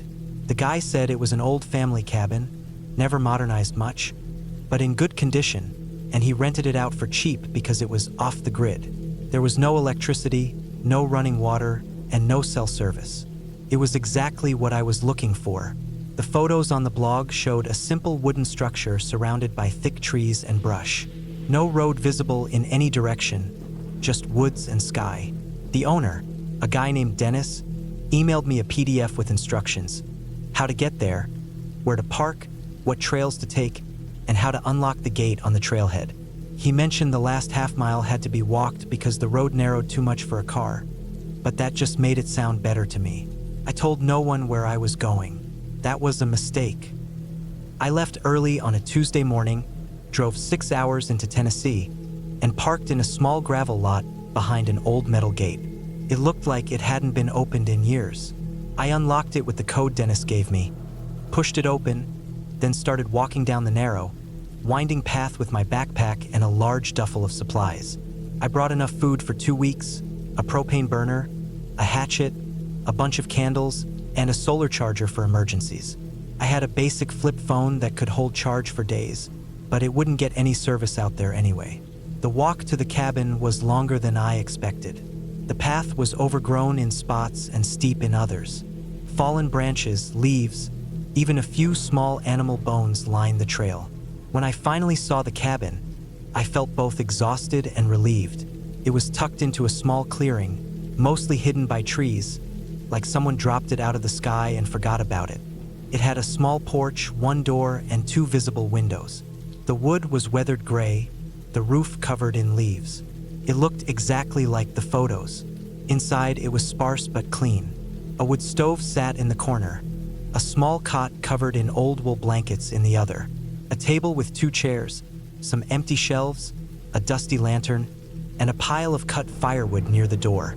No bathroom, just an outhouse about 20 yards behind the cabin, tucked behind some dense brush. I stayed there the whole first day, resting, unpacking, boiling some soup on the burner, and walking around the area. I saw deer tracks in the dirt and heard rustling in the leaves, probably raccoons or squirrels. The air smelled like pine and damp soil. It was quiet in that heavy kind of way, where your ears ring a little because there's no background noise. I liked that. That night, I fell asleep early. The cabin was cold, but the blankets were thick. I kept a small flashlight by my bed just in case, and a hunting knife I'd brought, mostly for peace of mind. The first 3 days were peaceful. I hiked around, wrote in a notebook, read and cooked simple meals. There were no problems. I saw a black bear in the distance once, but it wasn't interested in me. It just ambled through the trees, nosing through fallen leaves. Then on the fourth day, things started to feel wrong. Started small. I came back from a morning walk and noticed that my duffel bag was unzipped. I was sure I'd closed it, but maybe I hadn't. I figured maybe a raccoon got in, but none of the food was touched. Nothing was moved, not even the oatmeal packets on top. Just open. That night, I double-checked every lock and latch before bed. The next morning, I noticed one of the chairs at the table had been moved a few feet. It had been tucked in, now it was half-turned, facing the cot. That one really bothered me. I hadn't touched the chairs since I got there. I walked a wide circle around the cabin that day, looking for tracks, signs of someone else being there. I didn't find anything, but I felt like I was being watched. I kept snapping my head around every few minutes, thinking I heard something behind me, but there was never anything there. That night, I couldn't sleep. Every creak in the wood, every shifting groan of the trees outside, put me on edge. I kept the flashlight on, even though I knew I was wasting the batteries. Around 2 a.m., I thought I heard something out back. Not an animal sound, something heavier. A thud, followed by something like a dragging noise. Then silence. I sat up, grabbed the knife, and listened for 10 minutes straight, barely breathing. I didn't hear it again. I didn't sleep. The next morning, I checked behind the cabin. The outhouse door was open. I always closed it, always latched it. It was a habit because it creaked loud when it swung in the wind. Now it was open wide, no wind at all. Inside, nothing seemed different. Just the same foul smell, the old bucket seat, the stack of leaves someone had once cut into toilet paper shapes. But when I stepped out, I noticed something. There were footprints in the dirt. Not mine. They were deeper, wider, and facing the cabin from the woods. The dirt was soft from overnight rain. My prints came from the trail. These came from the tree line. They stopped a few feet from the cabin's back wall, then disappeared. I went inside and stayed there the rest of the day. I locked the door, wedged the table in front of it, and watched the windows until night came. I didn't hear anything that night, but I barely blinked. I didn't sleep at all. The sixth day was worse. I walked out to the trail in the morning, thinking maybe I'd just leave. But when I got to the metal gate where I parked, I froze. The gate was shut and locked. That didn't make sense. I'd left it open. I wanted it open, just in case I needed to leave fast. I tried the code again, it worked. But the fact that someone had come out here, closed it, and locked it again without my knowledge, that shook me badly. I started walking back to the cabin fast. I kept checking over my shoulder, convinced I'd see someone following me. But the woods stayed still and quiet. When I got back, the door to the cabin was open. I know I'd locked it. I had made sure of it. The chair was moved again. This time, it was sitting in the corner, as if someone had been watching me while I slept. I grabbed my bag and stuffed everything inside. I didn't care about what I left behind. I just needed to leave. I started back down the trail toward the road, but after maybe 10 minutes, I stopped. There were clothes hanging in the trees. I thought I was hallucinating at first. I walked closer and realized it was a shirt, an old flannel shirt, tied around a branch 10 feet up. A few yards further, a pair of jeans, then a boot. They weren't mine. I looked around, heart pounding, and noticed a path I hadn't seen before. A faint one, almost hidden, curved off from the trail and went deeper into the woods. I didn't want to follow it, but part of me needed to know. I stepped off the main trail and walked a few yards down the hidden one. I found another cabin. This one was smaller, darker, covered in vines. The windows were all boarded up. It looked like it had been abandoned for decades, but the door was open. Inside, it smelled like old wood and rot. There was a pile of clothes in the corner and a mattress on the floor that looked recently used. There were food wrappers, a lighter, a flashlight with dead batteries. There was a metal hook hanging from the ceiling with a length of rope dangling from it. Whoever had been staying there, they were watching me. I backed out and ran back toward the main trail, stumbling through branches and brambles. I didn't stop until I was near the parking gate again. I got to my car and unlocked it, hands shaking. I started it, turned it around, and didn't look back. I drove straight to a gas station 20 miles away and sat there for almost an hour. When I finally got a signal, I called the local sheriff's department and told them everything. I gave them directions to the cabin, showed them the PDF I'd gotten, and told them about the second cabin and the clothes in the trees. They said they'd send someone out. 3 days later, I got a call from a deputy. They confirmed both cabins existed. The first one was registered to a man who died in 2007. The guy I'd emailed, Dennis, didn't exist, at least not as far as they could tell. The email address was a burner. The blog had already been deleted. They checked the second cabin too. They found blankets, wrappers, and a pile of photos. Photos of people sleeping, all taken from outside a window. One of them was of me. I was on the cot, turned on my side, blanket up to my neck. It was taken through the cabin window. The sheriff said they were still investigating, but no arrests were made. They said whoever had been living out there was long gone. They figured he'd been squatting for years.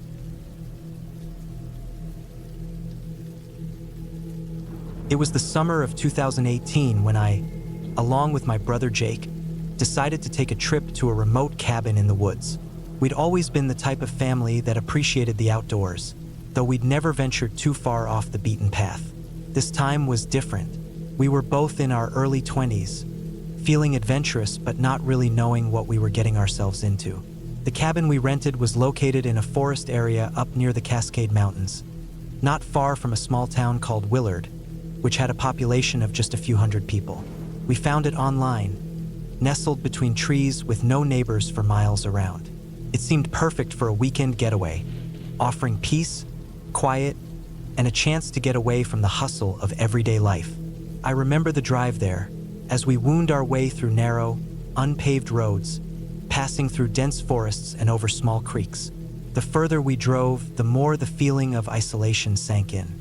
We joked about how far out we were, and if we broke down, we'd probably never see anyone again.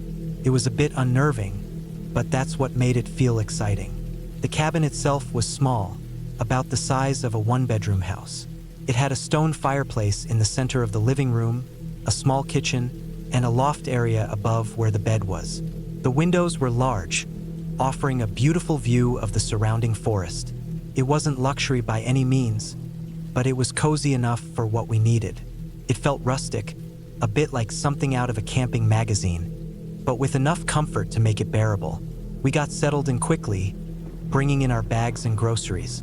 The cabin was as described, though it had a certain charm to it that made it feel more real than we expected.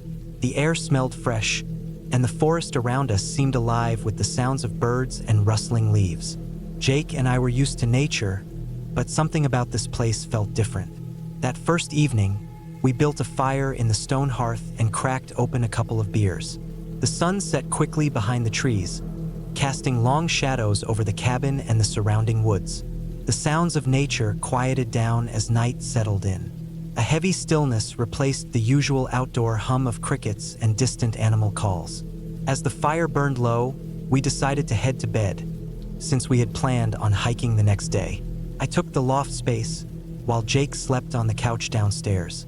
We had a good laugh, comparing the thin mattresses to the ones back at home, but eventually we both fell into a deep sleep. The night was still when I woke up. It was that sort of waking where you aren't sure if you're still dreaming or fully awake. A heavy sleep that left me confused for a moment. The room was dark except for the dim glow of the dying embers in the fireplace. The silence was almost oppressive, the kind of silence you get when the world feels like it's holding its breath. I rolled over to check the time on my phone. It was just after 2 a.m. I could hear Jake snoring downstairs, but there was something off, a noise.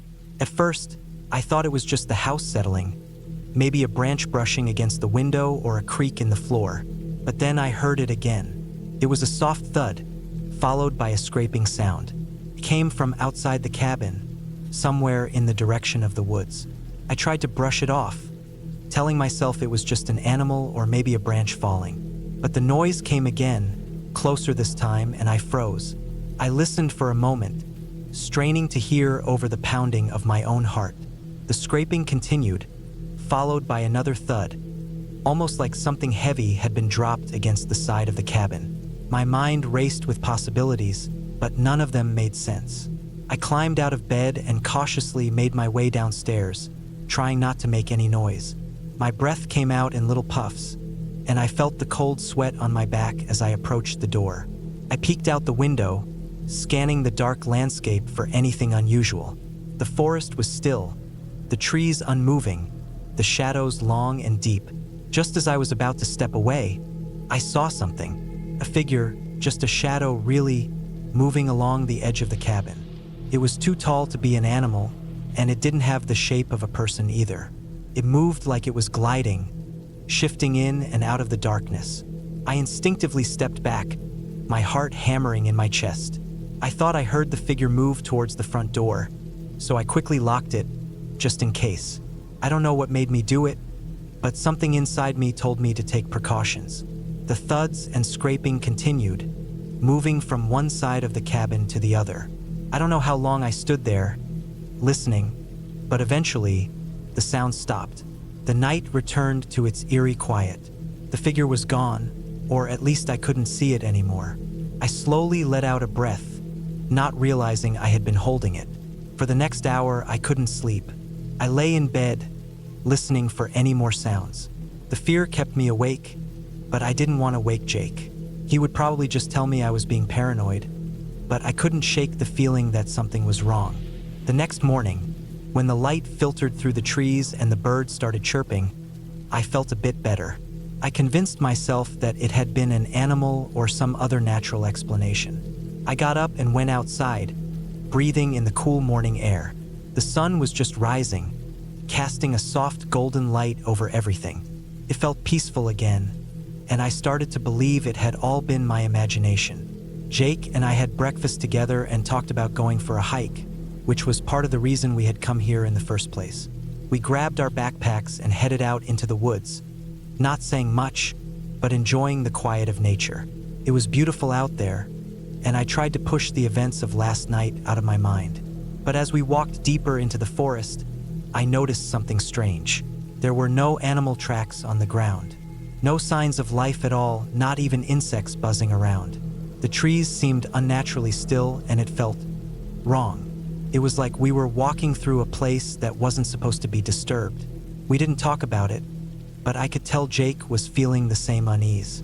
The deeper we went, the more isolated everything seemed. I wanted to turn back, but I didn't say anything. I kept telling myself that it was just nerves, that I was imagining things. Eventually, we came across something odd. A small clearing with a broken-down shed in the middle. It was old, the wood gray and warped with age. The door was half hanging off its hinges, and there was no sign of any recent activity around it. Jake, of course, wanted to explore, and I reluctantly followed him. Inside, there was nothing but dust and debris, the remnants of what might have been old tools and shelves scattered across the floor. There were strange marks on the walls, almost like they'd been scratched into the wood. But what really caught my eye was something that looked out of place. A pile of rags in the corner, covered in dirt. I approached cautiously, feeling the hairs on the back of my neck stand up. As I moved closer, I saw that the rags weren't rags at all. They were human clothes, and they were torn and stained. My stomach dropped, and I quickly stepped back. I didn't say anything to Jake, but I knew we had to leave. We left the clearing without a word, heading back toward the cabin. By the time we returned, the sun was setting again, casting long shadows over the land. I couldn't shake the feeling that we weren't alone out here, that something was watching us. That night, we decided to leave early the next morning. We packed up our things and locked up the cabin. As I walked around the cabin to double-check everything, I caught sight of something near the back. Footprints in the dirt, leading into the forest. They were fresh, too fresh. We left then without looking back. I hope this gives you the kind of feeling you were looking for. If you'd like, I can continue from here and expand it further.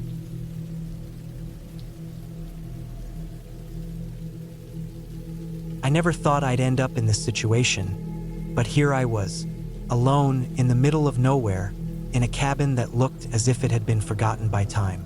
It was the summer of 2014, and I was 32 years old, seeking a weekend of peace and solitude. My plan had been simple: find a quiet place to get away from everything. Just a short retreat, away from work, the constant buzz of social media, and the stress that had built up over the years. I'd been searching online for a secluded cabin to rent, something old and tucked away in the woods, the kind of place where I could clear my mind.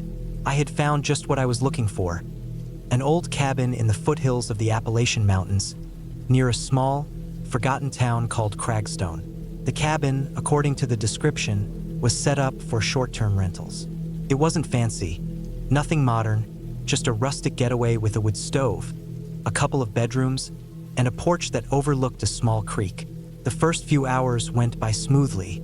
The drive had been longer than expected, the roads winding and uneven, but that only added to the charm of the place. The cabin was small and creaky, just like I imagined. There was no internet, no cell signal, nothing to distract me. I was happy about that. The inside was just as rustic as the outside, with wood beams across the ceiling and an old stone fireplace. The air smelled of pine and earth, fresh and clean.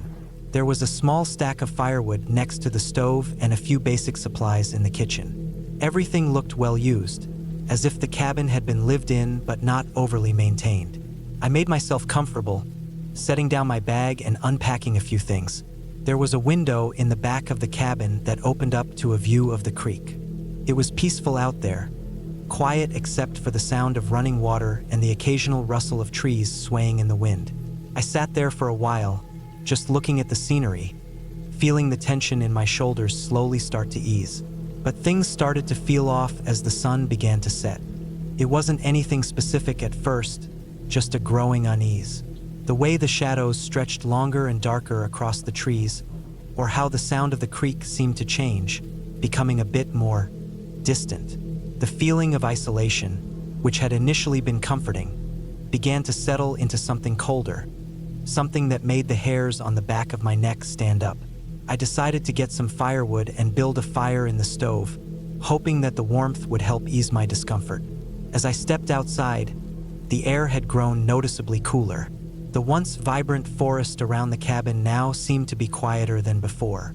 No birds, no animals, no wind. Just an eerie stillness that seemed to hold the world in its grasp. I couldn't shake the feeling that I wasn't entirely alone out here, that something was watching from the trees. I tried to ignore it, telling myself it was just my imagination. After all, I was out here alone, far from civilization. The peace and quiet were bound to feel strange at first.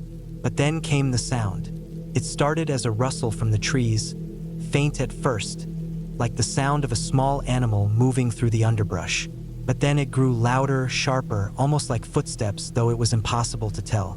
It was as though someone was walking just out of sight, hidden by the darkness of the woods. I stood frozen for a moment, listening. My heart began to beat a little faster. I told myself to calm down. It was probably just an animal. Maybe a deer, maybe a raccoon. Still, I couldn't shake the feeling that whatever it wasn't an animal. It was too deliberate, too purposeful. The rest of the evening passed in a blur. I tried to distract myself by reading a book and preparing some food, but my mind kept drifting back to that noise. I couldn't stop thinking about it. Every time the wind picked up or a branch cracked, I would look toward the woods, half expecting to see someone standing there. But there was never anything. Just darkness. Night fell, and the silence deepened. I lit the fire in the wood stove and sat down, trying to enjoy the warmth. Outside, the air grew even colder, and the darkness seemed to press against the windows. I couldn't remember the last time I'd felt this alone. I decided to go to bed early, hoping to get some sleep and put all my uneasy thoughts behind me. The cabin was quiet, but not peaceful. The kind of silence that makes you feel like there's something lurking just beyond the edge of your awareness. I locked the door behind me, even though it was just me out here. The bed was simple, the sheets old but clean. I lay down, pulling the covers tight around me, but sleep didn't come easily. Every creak of the cabin, every gust of wind outside, made me jump. I lay there, staring up at the ceiling, wondering if the strange feeling I had was just the result of being in a remote cabin, or if there was something more to it. That's when I heard the knock. It was faint at first, barely audible over the wind outside, but it was there. A slow, deliberate knock.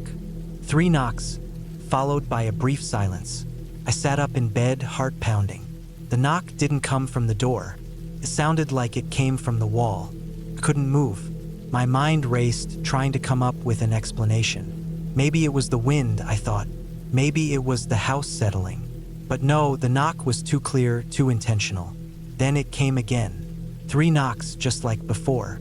And this time, I heard something else. Whispering, soft and almost unintelligible, like voices muffled by the walls. I jumped out of bed and grabbed the flashlight I'd left by the nightstand. I was convinced now that someone was outside, that maybe someone had followed me up here. I grabbed the door handle, but stopped myself before I turned it. I didn't know what I'd find out there, but I couldn't stay in the cabin, not with the feeling that someone was waiting outside. I carefully unlocked the door, holding my breath. The flashlight beam shook as I stepped outside, scanning the woods around the cabin. Nothing. The trees were still. No movement. No sound. I turned the light toward the back of the cabin, where the creek ran just beyond the small yard. There was nothing there either, just the dim outline of the trees, their branches swaying in the breeze. I stood there for what felt like an eternity, listening to the soft rustling of the leaves. There was no more knocking, no more whispers, but that didn't make the feeling go away. I couldn't shake the thought that I wasn't alone, that something was hiding out there, watching me. Eventually, I went back inside and locked the door again. I didn't feel safe anymore, but there was nowhere else to go. The idea of driving back down that long, winding road to the nearest town seemed even worse than staying in the cabin. I tried to convince myself that I was just tired, that my mind was playing tricks on me. Maybe I just had too much quiet, too much time alone, but the feeling wouldn't go away. I woke up the next morning, relieved to find that the sun was shining brightly through the cabin windows.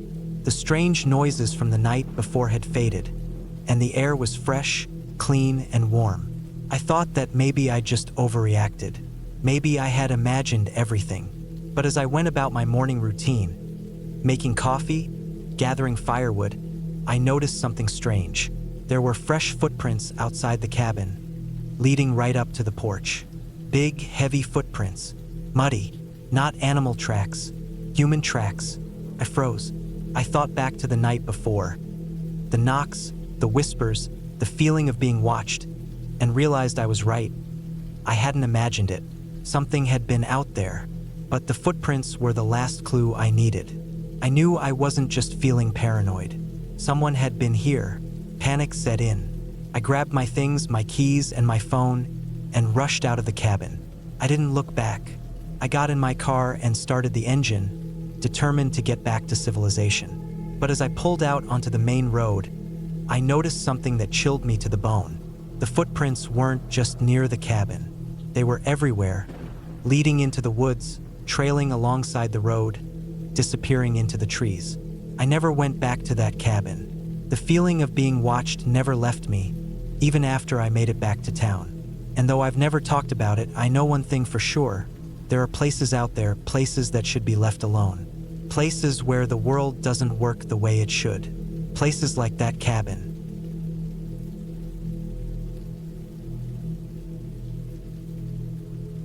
I'll never forget that trip.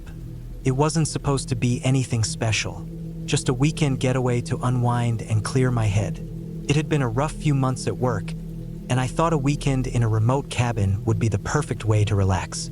But the cabin, the whole experience, it left me feeling more unsettled than anything else. It's not like I went looking for trouble. I just wanted peace and quiet. But sometimes peace comes with its own kind of price. The cabin was located in the woods, deep enough that there were no neighbors for miles. The kind of place you can't easily get to unless you know exactly where you're going. It was the perfect escape for anyone trying to forget about their day-to-day life. I rented it through an online service, and from the photos it looked cozy, rustic but functional. It seemed like a good spot to disconnect from everything. I drove up there in my old, reliable truck, the kind of vehicle that can handle rough terrain. The drive itself wasn't too bad, though the road leading up to the cabin got progressively worse. There were rocks and bumps, and by the time I arrived, I was glad to be out of the truck. It wasn't a long drive from the nearest town, but it sure felt like it. The last stretch was on a narrow dirt road, surrounded by thick trees, blocking out most of the sunlight. It was the kind of place where you could lose track of time, where the sounds of the world outside seemed distant, muffled by the thick canopy overhead. The cabin itself was just what I needed. Small, a single story with a stone fireplace in the living room. There was an old wooden porch that creaked when I stepped onto it. The air was crisp, the kind of coolness that made you feel like you were the only one alive in the world. Inside, there was a single bed, a kitchen with a wood-burning stove, and a few mismatched chairs around a table. It was exactly the kind of place I wanted. Quiet, peaceful, isolated. The first night, I didn't think much of it. I spent the evening unpacking, lighting the stove, and settling into the space. The cabin wasn't as polished as some places I'd stayed, but that made it feel more authentic. I had no plans except to read a book and maybe take a nap in the afternoon. The cabin had a strange smell, like old wood mixed with the scent of the outdoors, but it wasn't unpleasant. I didn't notice anything strange at first. The first evening passed without incident. The only sounds were the crackling of the fire and the occasional rustle of wind outside. I made a small dinner and ate alone, feeling oddly comfortable in the solitude. As night fell, I bundled up in blankets on the couch and read for a while, the warmth of the fire making my eyelids heavy. It wasn't until the second night that things started to feel off. I woke up in the middle of the night, disoriented, unsure of why I had woken. The fire had died down, leaving only embers glowing softly in the hearth. The darkness felt deeper than usual, like it was pressing in from all sides. There was a noise coming from outside, something faint but distinct. A soft, shuffling sound, like something was moving around in the woods just beyond the cabin. I chalked it up to the wind. Maybe an animal, I thought, or even someone else out there, though I couldn't imagine why anyone would be near the cabin in the middle of nowhere. I lay there for a while, straining my ears, trying to figure out what it was. The sound came again, closer this time. It was definitely something heavy, dragging against the ground, like footsteps but uneven. It sent a chill down my spine. I got up and peered out of the window, heart racing, but the night outside was still, the moonlight filtering through the trees. Nothing seemed out of the ordinary. I told myself it was just the wind or some wild animal, and I tried to ignore it, but I couldn't shake the feeling that something wasn't right.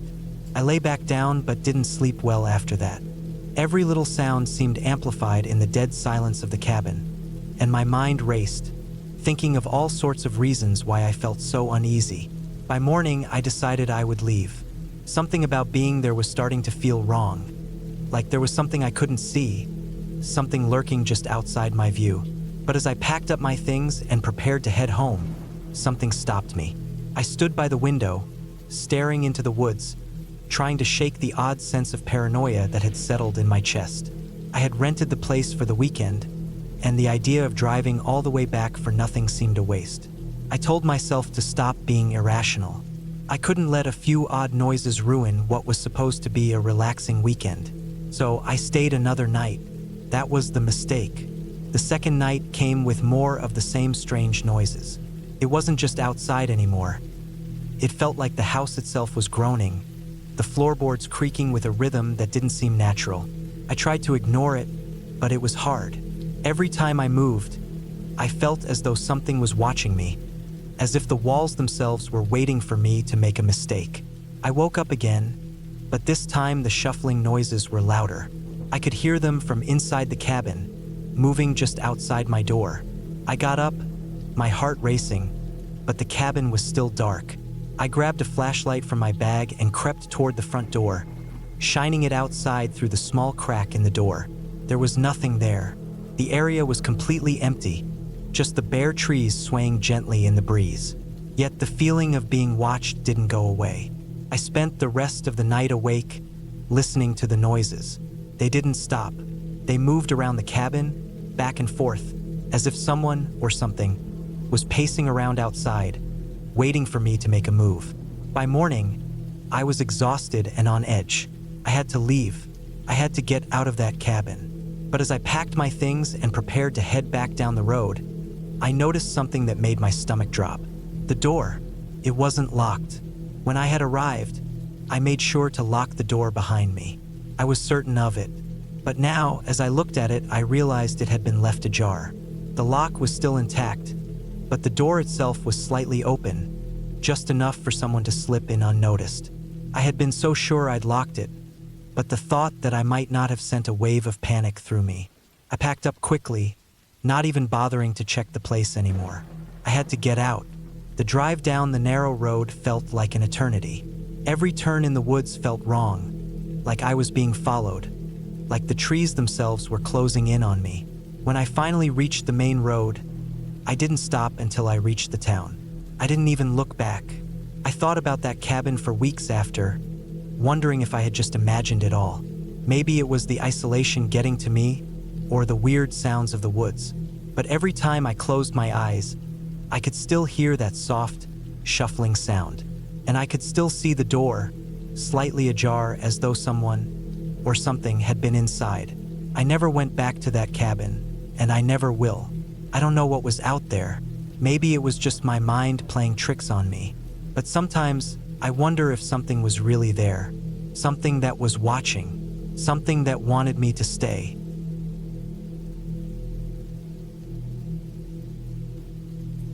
It was late October, and I had made the decision to take a solo trip to a cabin I rented near Cold Pine, a small town tucked in the rolling hills of Northern California.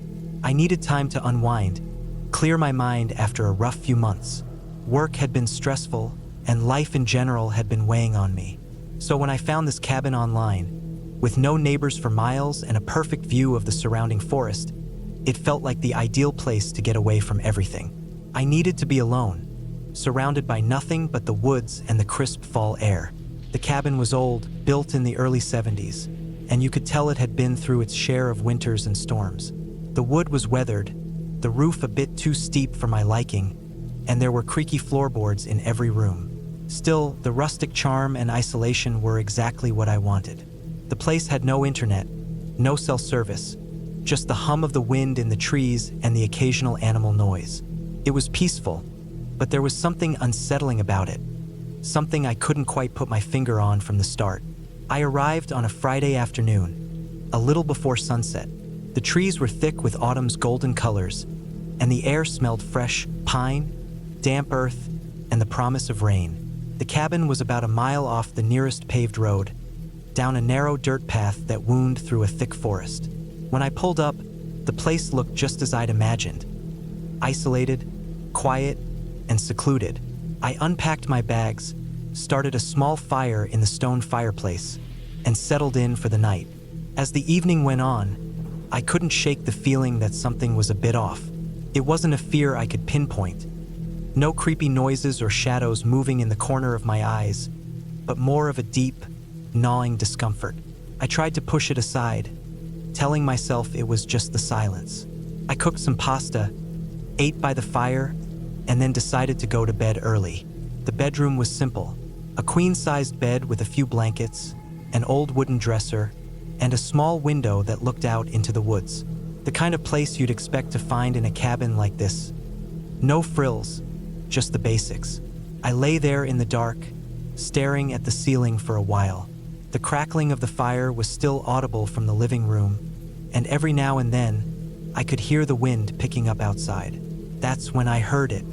A knock, quiet, almost gentle, but definitely a knock, came from the direction of the door. I didn't jump, but my heart skipped a beat. I lay still, listening, trying to figure out if I had imagined it.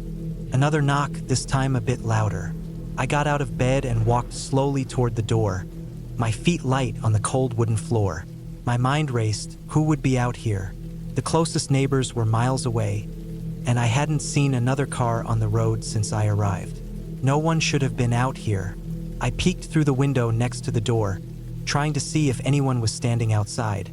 but all I could make out was the faint glow of the moon reflecting off the damp ground and the dark outline of trees. I unlocked the door and cracked it open just a bit, but there was no one there. I stepped outside, my boots crunching on the gravel, and looked around. Nothing, not even the sound of wildlife, just the wind. I closed the door behind me, locked it, and made my way back to the bed. My mind kept replaying the sound, and I couldn't shake the feeling of being watched. Maybe it was just the isolation messing with me, or perhaps it was the fact that the wind had picked up, making the trees creak and groan, creating sounds that were hard to ignore. The next morning, I woke to the smell of rain in the air. A light drizzle had begun to fall, and the forest was alive with the sound of water hitting the leaves. I decided to explore the area around the cabin, taking a walk through the woods, hoping that a bit of daylight would shake off the lingering unease I had felt the night before. The woods were beautiful, dense with tall pine trees and thick underbrush. The trail leading from the cabin was rough and overgrown, but I followed it, enjoying the peace of the forest. The quiet was almost overwhelming. Every so often, I'd hear the distant call of a bird or the rustle of leaves underfoot, but there was no sign of any wildlife nearby. The trail ended at a small creek that ran through the trees, and I sat for a while, watching the water flow past, listening to the rain gently pattering on the leaves above. When I returned to the cabin, I noticed something strange. The front door was slightly ajar. At first, I thought I might have left it open when I went out earlier, but then I remembered locking it before I left. A chill ran down my spine as I stepped inside. Nothing seemed out of place, but the fact that the door was open, despite my being sure I had locked it, unsettled me. Still, I told myself it was nothing, just my nerves playing tricks on me. I spent the rest of the day reading, cooking, and pacing around the cabin, trying to keep busy. But the feeling of unease was growing stronger. I couldn't ignore it anymore.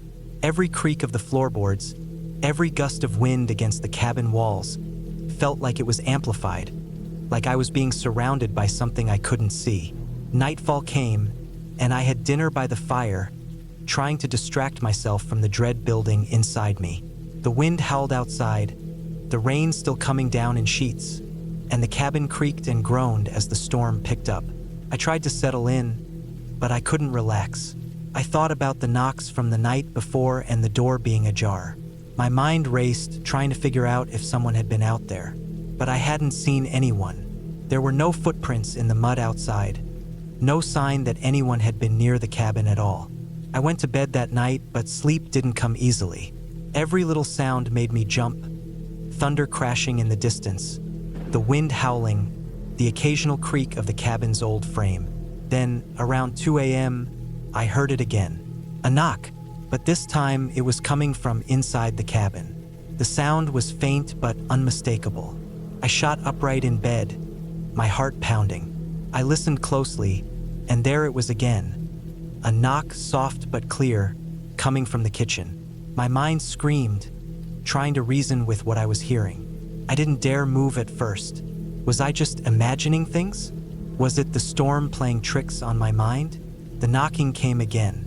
This time, it was followed by a soft scraping sound, like something dragging across the floor. My blood ran cold. I was alone in this cabin. There was no one else here, but the sounds were real.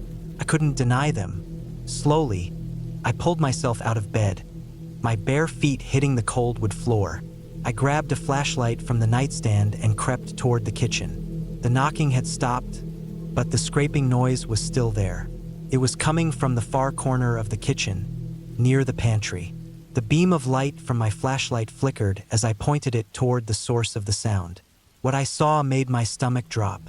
A shadow was moving across the wall of the pantry. It wasn't the shadow of any animal or person I recognized. It was long, distorted, and unnatural. Before I could react, the shadow suddenly stopped moving, and the scraping noise ceased. I stood frozen, the beam of my flashlight trembling in my hands.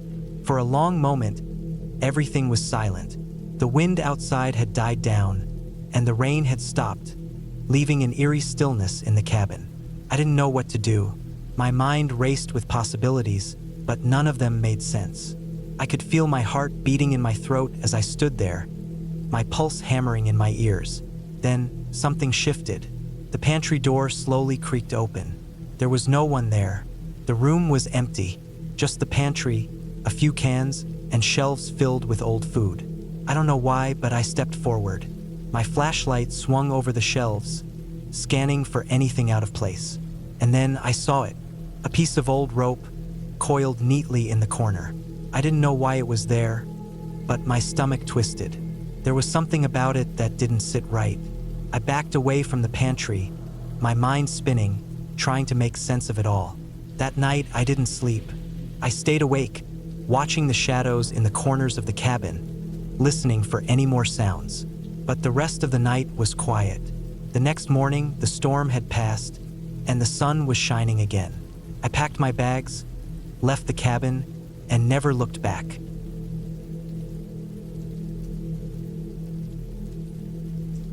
I didn't expect it to happen this way. At the time, it seemed like a good idea. An isolated cabin, no distractions, just a few days to clear my head. It wasn't supposed to turn into something like this. But then again, I guess it never does. It was early autumn, the kind of weather where the days were still warm enough for hiking, but the nights were starting to get that chill that made you want to curl up next to a fire. I was 32 years old, recently going through a rough patch in life, and I thought getting away from everything for a while would do me good. The cabin I rented was in a small, forgotten part of the state, tucked into the woods about an hour's drive from the nearest town.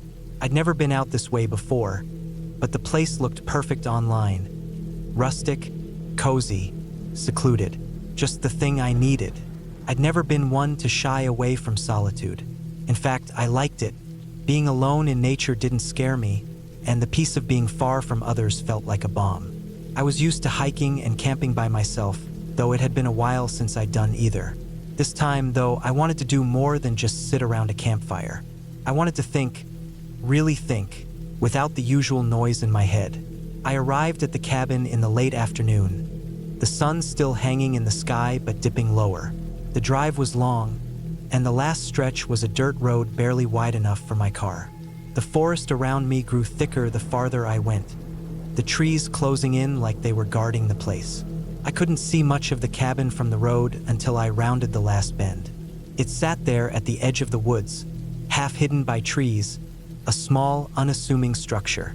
The exterior was weathered wood with moss growing along the roof, and the porch had a swing that creaked as the wind blew. It wasn't exactly the pristine getaway I'd imagined, but that made it feel all the more right. A little rough around the edges, just like me. I parked the car and unloaded my things. Mostly just a backpack with clothes, a couple of books, and some food. There was no cell service, no Wi-Fi, no distractions. Just the sounds of the forest, the wind in the trees, the occasional bird call, and the distant rustle of animals moving around in the underbrush. The inside of the cabin was simple but charming. There was a small kitchen area, a wood-burning stove in the corner, a couple of mismatched chairs, and a small table. The floor was covered with an old but clean rug, and the walls were lined with shelves of books, most of which looked like they hadn't been touched in years. A bed sat in the corner with a heavy quilt draped over it, the kind that looked like it could keep you warm even in the dead of winter. I set my things down and decided to unpack a bit, feeling a sense of satisfaction at the thought of a few quiet days ahead. I had no plans, just wanted to relax, hike a little, and maybe read. The last thing I expected was that I wouldn't even make it to the second day before things started to feel off. I went outside to explore the area. The woods stretched for miles, and I could hear the faint sound of a creek somewhere in the distance.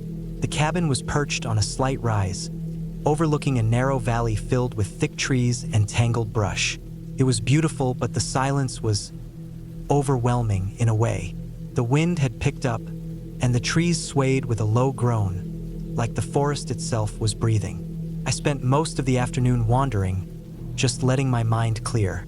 I hiked along the edge of the valley, the dirt crunching beneath my boots, and marveled at how untouched everything seemed. There were no signs of people, no litter, no footprints, no trails, just nature in its raw form. I came across the creek, which was shallow but fast-moving, the water clear enough to see the rocks beneath. I knelt down to drink from my hand, feeling the coolness of the water as it splashed over my fingers. It was refreshing. By the time I returned to the cabin, the sky had started to darken, and the wind had died down. The forest was quieter now, the only sound being the occasional rustle of leaves. I built a fire in the stove, then sat in one of the chairs near the window, watching the flames flicker and dance. The solitude was comforting at first, but as the evening went on, something started to feel wrong. Not in a way I could put my finger on, but there was this subtle shift in the air, a feeling like I wasn't entirely alone. I shook it off. It was just the isolation, I told myself. No one had been around for miles, and nothing was out of the ordinary. But as the night stretched on, I started to feel more and more like I was being watched. The feeling came in waves, like someone was standing just behind me, breathing down my neck. At first, I kept glancing over my shoulder, half expecting someone to be standing in the doorway. But when I turned around, the room was empty, just the fire crackling and the shadows stretching across the walls. I tried to ignore it and went to bed, hoping that sleep would help shake the unease. But even lying under the thick quilt, I couldn't shake the feeling. It wasn't that the cabin was haunted or that anything supernatural was happening. It was more like the cabin itself was off, like it was hiding something that had been there long before I ever arrived. The next morning, I decided to go for another hike, hoping that the fresh air would clear my head. I packed a light lunch, grabbed my water bottle, and set off into the woods. I wasn't sure where I was going, just following the winding trails and overgrown paths that seemed to lead deeper into the forest. The farther I went, the thicker the trees became, the shadows falling heavy around me. The trail was less defined now, but I pressed on, enjoying the quiet and the solitude. I passed a few more creeks, small glades of sunlight, and a few fallen logs that seemed too perfectly placed to be natural. That last thought gave me pause, but I dismissed it, chalking it up to the weird way nature works. Sometimes trees fall in strange ways. After about an hour of hiking, I stumbled upon something that I hadn't expected. A small clearing with an old, decaying structure in the center. It looked like a shed or an old shack, half fallen apart and overrun with vines. I couldn't tell how long it had been there, but it was obvious that it had been abandoned for a very long time. The wood was rotting, the roof sagging, and the door hung off its hinges, barely hanging on. Curiosity got the better of me. I walked up to it, my boots crunching on the dry leaves as I stepped inside. The air was stale and musty, the smell of decay thick in the air. There was nothing much inside, just broken furniture and scattered debris. But something caught my eye. On the floor, near the far corner, was a small wooden box, its surface worn with age. It was barely noticeable, half covered by a pile of old, rotting rags. I knelt down to pick it up, the weight of it surprisingly heavy for its size. The box was simple, no markings or anything that would give it away. I flipped it open. Inside was a bundle of old, brittle paper, yellowed with age. I couldn't make out much of it, but it looked like some kind of old ledger or journal. There were notes in neat handwriting, some faded, others more legible. I took a few moments to skim through it. The entries were strange, written in a way that felt desperate. The last few pages were filled with scribbles, incoherent, as though the writer had been unraveling, spiraling into madness. It didn't make any sense, but it was unsettling all the same. One entry, in particular, caught my attention. Don't go back. Don't let them see you. The eyes, they never leave. They know. I closed the box quickly, my heart pounding in my chest. This was the moment everything started to feel real. There was something out there, something that had been watching me, and I had been too oblivious to notice. I didn't know what to make of it, but I couldn't shake the feeling that it was tied to the cabin, to the woods, to everything around me. I made my way back to the cabin, but by the time I arrived, the day was slipping into evening again.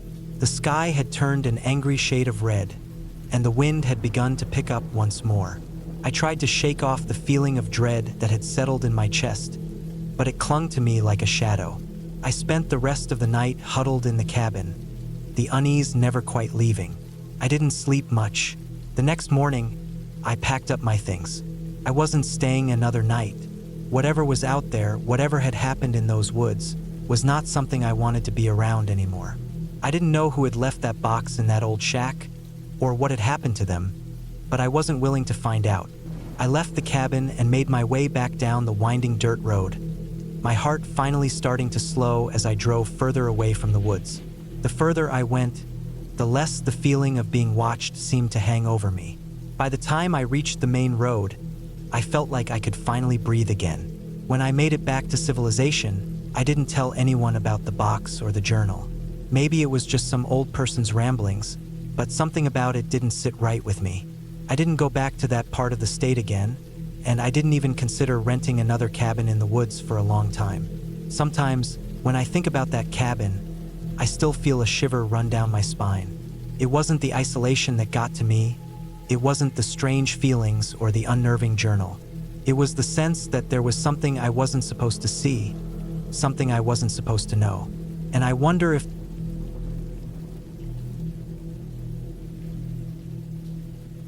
I didn't think much about it at first. It seemed like a perfect escape me, alone in a cabin in the woods. It wasn't far from the city, but it felt miles away. The idea was simple enough. A weekend of peace and quiet. I'd been working nonstop and the stress had built up. A quiet cabin, surrounded by trees, no distractions. Just me, nature, and some time to think. I arrived on a Friday afternoon. The sun still high in the sky, casting a warm glow on everything. The cabin was small, nothing fancy, just a basic one-room structure with a small kitchen, a wood-burning stove, and a sleeping loft above. The walls creaked with age and the floorboards were warped, but it had character. The whole place had that rustic charm that I found comforting, even though the wood smelled faintly of mildew. The drive up had been smooth. The road wound its way through dense woods, a few turns here and there. The last stretch was a narrow dirt path, and as soon as I pulled up to the cabin, I felt a sense of relief. Finally, a break from everything. I unpacked my things and spent the rest of the evening getting the fire going, making sure I had enough wood to last the night. It wasn't cold enough to need the stove, but I liked the crackling sound and the warmth it provided. There was something calming about it. The dim light from the fire danced off the walls, and everything felt right, peaceful. That night, I ate a simple meal, read a book, and went to bed early. The air was thick with silence, the kind you only get when you're far away from everything. No cars, no people, just the occasional rustle of leaves outside. I fell asleep quickly, wrapped up in blankets, the fire still burning low in the stove. It was the sounds that woke me. At first, I thought it was just my imagination, or maybe a deer wandering nearby. But then I heard it again, a noise outside. It wasn't the usual creaks of the cabin settling. It was something else. It was soft, like footsteps on the dirt. Slow, deliberate steps, one after the other. I sat up in bed, trying to adjust my eyes to the dark. I strained to hear, but the footsteps had stopped. The night was quiet again. I lay back down, dismissing it as nothing. The cabin was old, after all. The wind could have made those noises, or maybe some animal was wandering too close. It wasn't anything to worry about. But then the noise came again. This time it was closer. A gentle tap, tap, tap. Almost like someone was knocking at the door, but there was no one. I froze, my breath catching in my chest. I wasn't sure if I should investigate or just stay in bed and pretend I hadn't heard anything. But curiosity got the better of me. I slowly slipped out of bed, making my way to the window. The trees outside were thick and dark, but I could see nothing moving. Still, the feeling of being watched crept over me like someone or something was out there. I wasn't sure what to make of it. Was someone trying to prank me? It didn't make sense. There were no neighbors for miles, just the occasional camper on the nearby trail. But even that didn't feel quite right. I decided to go back to bed and forget about it. I told myself it was just my nerves getting the best of me. But sleep didn't come easily. The night seemed to stretch on, with every creak of the cabin making me jump. Every gust of wind made the trees groan. It felt as if the woods themselves were holding their breath. I woke up early the next morning, the sunlight filtering through the small window above my bed. The sounds of the night were gone, replaced by the usual quiet of the forest. It was almost as if everything had gone back to normal, but I couldn't shake the feeling that something had been wrong. The rest of the day was uneventful. I spent it hiking along the nearby trails, gathering firewood, and enjoying the solitude. The cabin was cozy, and the woods around me were peaceful, almost too peaceful. But by evening, the feeling of unease had settled back into my bones. I kept hearing things, little noises here and there, like branches snapping or rocks shifting underfoot. But when I looked around, nothing was there. It was like I was being followed. That night, I made sure the doors were locked and the windows were closed tight. I didn't want to take any chances. The thought of the footsteps returned, and I found myself staring at the door, half expecting a knock. The fire in the stove crackled, and I listened to the wind pick up outside.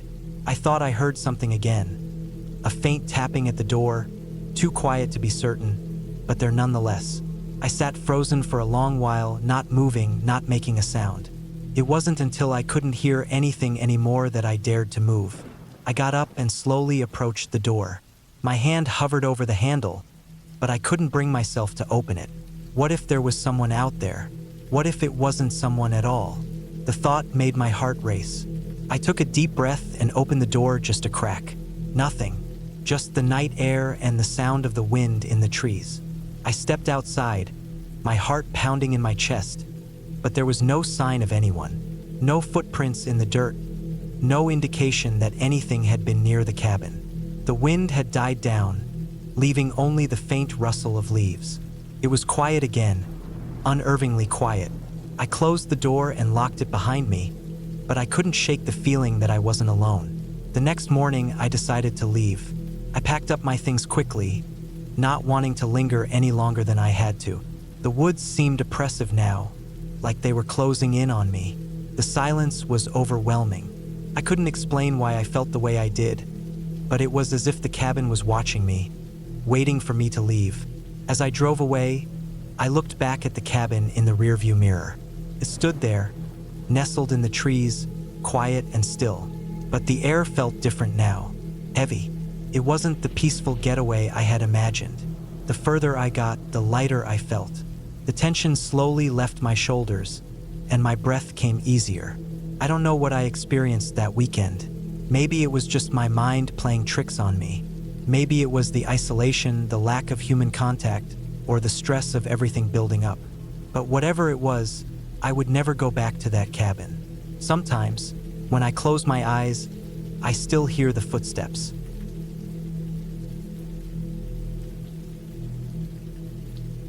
I was 32 when I decided I needed to get away for a while. Life in Columbus, Ohio had started to feel like a slow, grinding blur.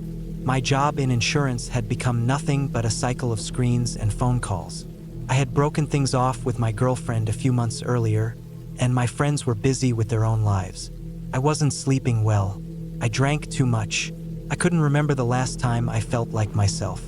So in early October 2022, I booked a week off and started looking for a place where I could be alone, far from the city. I didn't want a fancy Airbnb or some overpriced resort cabin. I wanted something old, plain, and isolated. After some digging, I found a small listing on a lesser-known rental site, an off-grid cabin in the woods outside of a small town called Linton, Indiana. The listing was bare bones. It had a few pictures. One of a small, weathered cabin surrounded by trees, one of a wood stove, and another of a stream nearby. The description mentioned no electricity, no running water, and no cell reception. It sounded perfect. I packed light, some canned food, a camp stove, a sleeping bag, flashlight, a few books, a notepad, and a solar charger for emergencies. I left early on a Sunday morning. The drive took about 4 hours. The paved roads turned to gravel, then to dirt. By the time I reached the property, the trees had closed in tight on both sides of the path. The air smelled different, earthy, like fallen leaves and distant rain. The cabin was just like the pictures. It looked like it had been sitting there since the 50s, maybe longer. The wood was gray and soft from years of weather, but the structure still looked sound. There was a single window, a heavy wooden door, and a small porch that sagged slightly to one side. A rusty axe leaned against the wall next to a stack of firewood. There was no driveway, just a small clearing where I left my car. Inside was as simple as it could be. One room, a cot against the far wall, a small table and chair, a few shelves with dusty canned goods that were probably older than me. The wood stove sat in the corner, and next to it was a pile of chopped logs. I set my bag down, opened the windows to let in some air, and walked around the place. It wasn't much, but it felt right. I felt something I hadn't felt in months: peace. That first day was uneventful. I unpacked, walked the property a bit, and sat by the stream I'd seen in the pictures. The water was cold and clear. I made a small fire that evening and heated a can of soup on the camp stove. The night came quickly under the trees. I sat on the porch for a while, listening to the wind moving through the leaves. I slept early and deeply, wrapped in my sleeping bag with the stove crackling nearby. The second day, I decided to hike further out. I didn't have a map, but the land around the cabin wasn't that vast, maybe a few square miles. I walked north through thick underbrush, crossed the stream at a narrow point, and followed a faint game trail up a small ridge. From the top, I could see the tree canopy stretching endlessly in every direction. No roads, no buildings, just forest. It was beautiful. Around midday, I started heading back.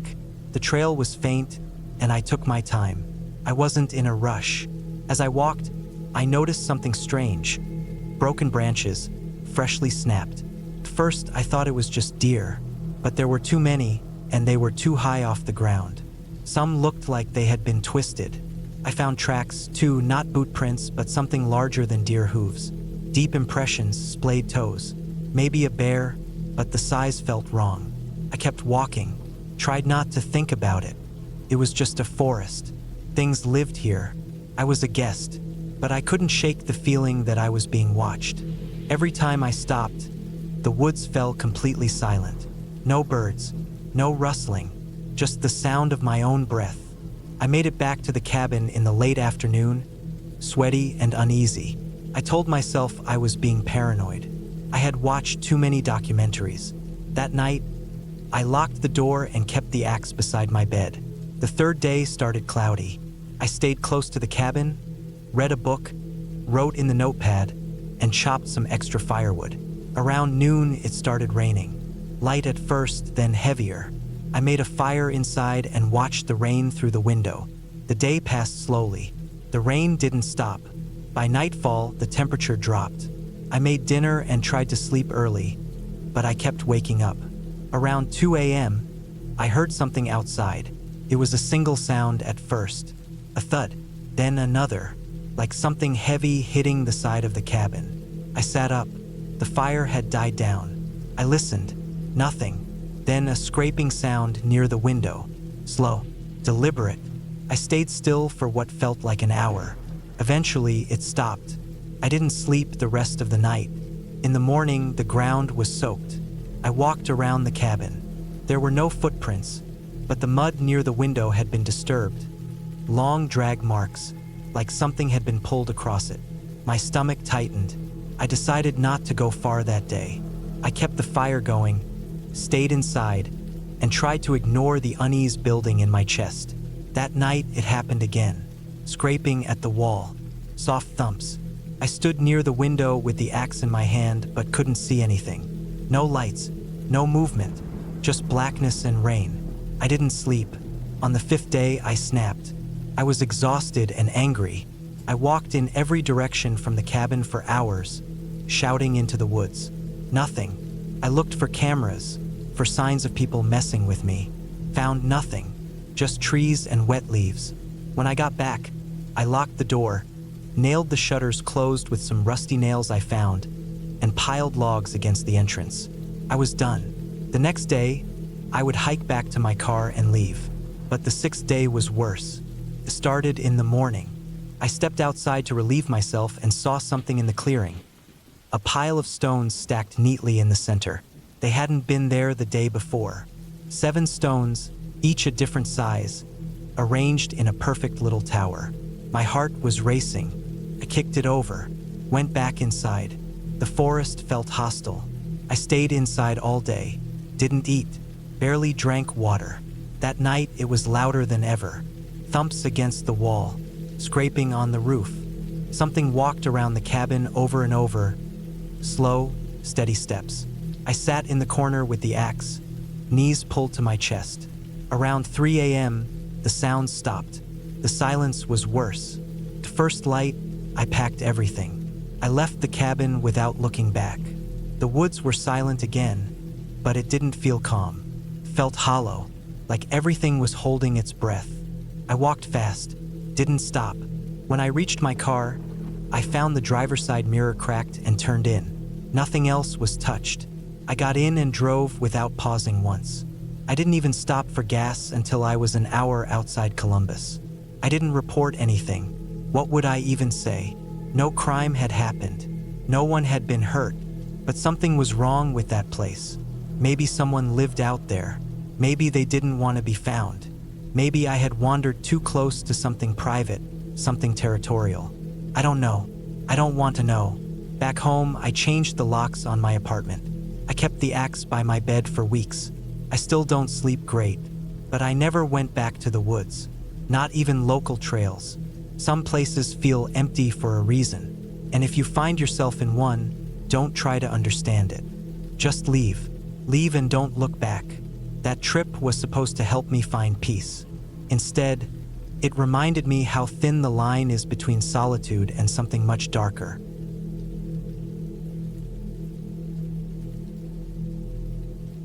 It was early fall of 2017 when I decided to take a break from everything. I had been working long hours in construction management, and I was burnt out. I was 34 at the time, unmarried, no kids, and I had saved up enough money to take a month off. I wanted peace, space, and silence. No internet, no people, just me and the woods. I booked a small off-grid cabin in the Upper Peninsula of Michigan, about 2 hours west of Marquette. It used to be an old surveyor's cabin built back in the late 1950s. A logger from Ironwood had restored it and now rented it out to people looking to unplug. It was about 6 miles from the nearest county road, deep into state forest land. The access road was gravel and barely wide enough for my Tacoma. The cabin had no power lines running to it, just a small solar panel rig, a backup generator, and a hand pump well out back. There was no cell signal once you were more than 2 miles in. It had one room, a wood stove, a propane stove, and a tiny sleeping loft with a mattress. A small outhouse sat maybe 30 feet behind the cabin. It was simple, rustic, and quiet, which was all I really wanted. I got there on a Tuesday. It had rained the night before, and the road up to the cabin was muddy. My tires slipped a few times, but I made it. The place looked even smaller than it had in the pictures, like a toy house sitting in the woods. Tall red pines surrounded it on all sides. No neighbors, no traffic, no noise, just wind and trees. I spent the first few days chopping firewood, cooking, reading, and hiking small trails nearby. The air smelled like pine needles and wet dirt. I felt like I could finally breathe again. The silence was complete, except for birds and the occasional snap of a twig in the woods. At night, it got cold fast, so I kept the fire going in the wood stove. It made the cabin smell like dry oak and sap. I would lie on the loft mattress and stare at the wooden beams, listening to the creak of the logs as they expanded and cooled. Around the 5th day, things started to feel off. It began with small things. I'd find my boots in a different place than where I'd left them. I assumed I'd moved them without thinking. I was tired, and my sleep was shallow in the beginning. But then my water jug, which I kept by the door, was half empty one morning. I always filled it before bed. I figured maybe I'd used more than I thought. On the 7th day, I went for a long walk down a logging path that looped about 5 miles out and back. I left around 11 a.m. and took my small day pack, a knife, and a granola bar. The trail cut through thick brush and crossed a couple old creeks. At one point, I stopped to rest on a downed log and thought I heard someone walking nearby, slow, steady crunching. I called out a hey just to be safe, even though I hadn't seen a soul in days. Nothing. The sound stopped. I waited and listened, then moved on. Maybe a deer, Maybe my mind playing tricks. I got back to the cabin around 4 p.m. The first thing I noticed was that the front door was slightly open. Not much, just an inch. Enough to make me stop and stare. I always latched it, even if I was only stepping out back. I approached slowly, heart picking up. I nudged the door open with my foot and stepped inside. Nothing looked disturbed.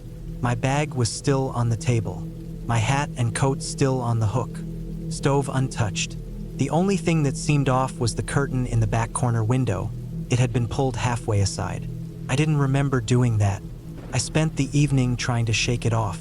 Told myself I probably hadn't latched the door all the way and maybe the wind had pushed it open. I checked the place top to bottom, inside and out. No tracks, no signs of anyone else. Just the usual deer prints in the mud around the cabin. I locked the door tight and slept with my hatchet by the mattress that night. The next morning, I decided to set up a small tripwire system around the cabin, just in case. Nothing fancy. I used fishing line and a few empty cans I had saved from soup. I strung them between trees about chest height, low enough to catch someone walking, high enough that small animals wouldn't trip it. I told myself it was just for peace of mind. That night, I didn't sleep well. The fire in the stove had burned out around 3 a.m., and I woke up shivering. As I got up to stoke it again, I thought I heard something outside, a soft, dragging sound, like a foot scraping across gravel. I froze, crouched by the stove, straining to listen, but the sound didn't repeat. I stayed still for nearly 10 minutes, then finally threw another log in and got the fire going. At dawn, I checked the tripwires. One of them was down, the one on the west side, near the outhouse path. The can had fallen into the pine needles, no sign of what had triggered it. Could have been a branch falling or a deer, but my gut told me otherwise. It didn't feel right. I packed up that day to leave early. My plan had been to stay another week, but I wasn't comfortable anymore. I didn't feel safe. I wanted to chalk it all up to paranoia, but the part of me that had worked construction in rough neighborhoods before, the part that paid attention to gut feelings, was telling me to go. I loaded my gear into the truck that afternoon. As I tightened the last strap on my cooler, I noticed something odd. On the inside of the rear window of the truck, written in what looked like condensation or maybe even grease, was a single handprint. Smudged, partial, but definitely there. And it wasn't mine. I stared at it for a full minute, frozen. It was faint but clearly visible. That did it. I got into the truck, started the engine, and started driving. The mud on the road was thick from the rain 2 nights ago, and I had to take it slow. I kept checking the rearview mirror the whole time. I was maybe 2 miles out when I saw something. It was a person standing in the trees about 30 feet off the road, just far enough to be partially hidden in the brush. They were facing the road, not moving. I couldn't see details, just a dark jacket and maybe a hat. I kept driving. I didn't stop. My heart was hammering. I didn't look back. I reached the main county road just after 4 p.m. I kept driving all the way to a small town called Baraga, found a motel, and checked in for the night. I didn't sleep much, but I felt safer with walls and locks. The next day, I drove home to Green Bay. I didn't tell anyone the full story until months later. I ended up contacting the guy who managed the cabin, just to let him know what had happened. He seemed surprised, said no one else was supposed to be out there, said there hadn't been any problems in the past. I left it at that. I didn't want to press it. I didn't want to go back. For a long time, I tried to find a rational explanation for what happened. Maybe a hunter had wandered too close. Maybe someone else had found the cabin and was trying to scare me off. Maybe it was just bad luck. I still don't know, but I never went back. I deleted the listing from my bookmarks. I stopped looking at cabins altogether. I still love the woods, but now I only go during the day and never alone. I carry a satellite phone, a GPS, and a sidearm. I don't camp in unknown places anymore. The scariest part wasn't the handprint, or the person in the trees, or the tripped wire. It was that whoever it was, they never tried to break in. They never tried to hurt me. They just let me know they were there, watched me, moved my things, let me feel safe before making me feel trapped. Whoever they were patient, and that patience was worse than any threat.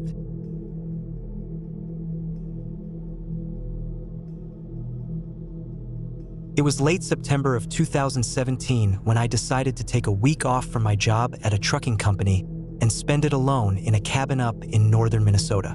I was 30 for then, not married, no kids, just needed a break from the noise and the constant movement.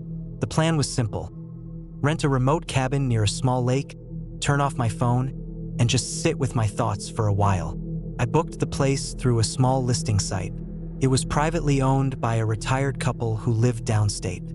The photos showed a quiet cabin tucked into the woods, with a porch looking out over the lake and a small fire pit in the back. It looked perfect. The drive up took nearly 6 hours.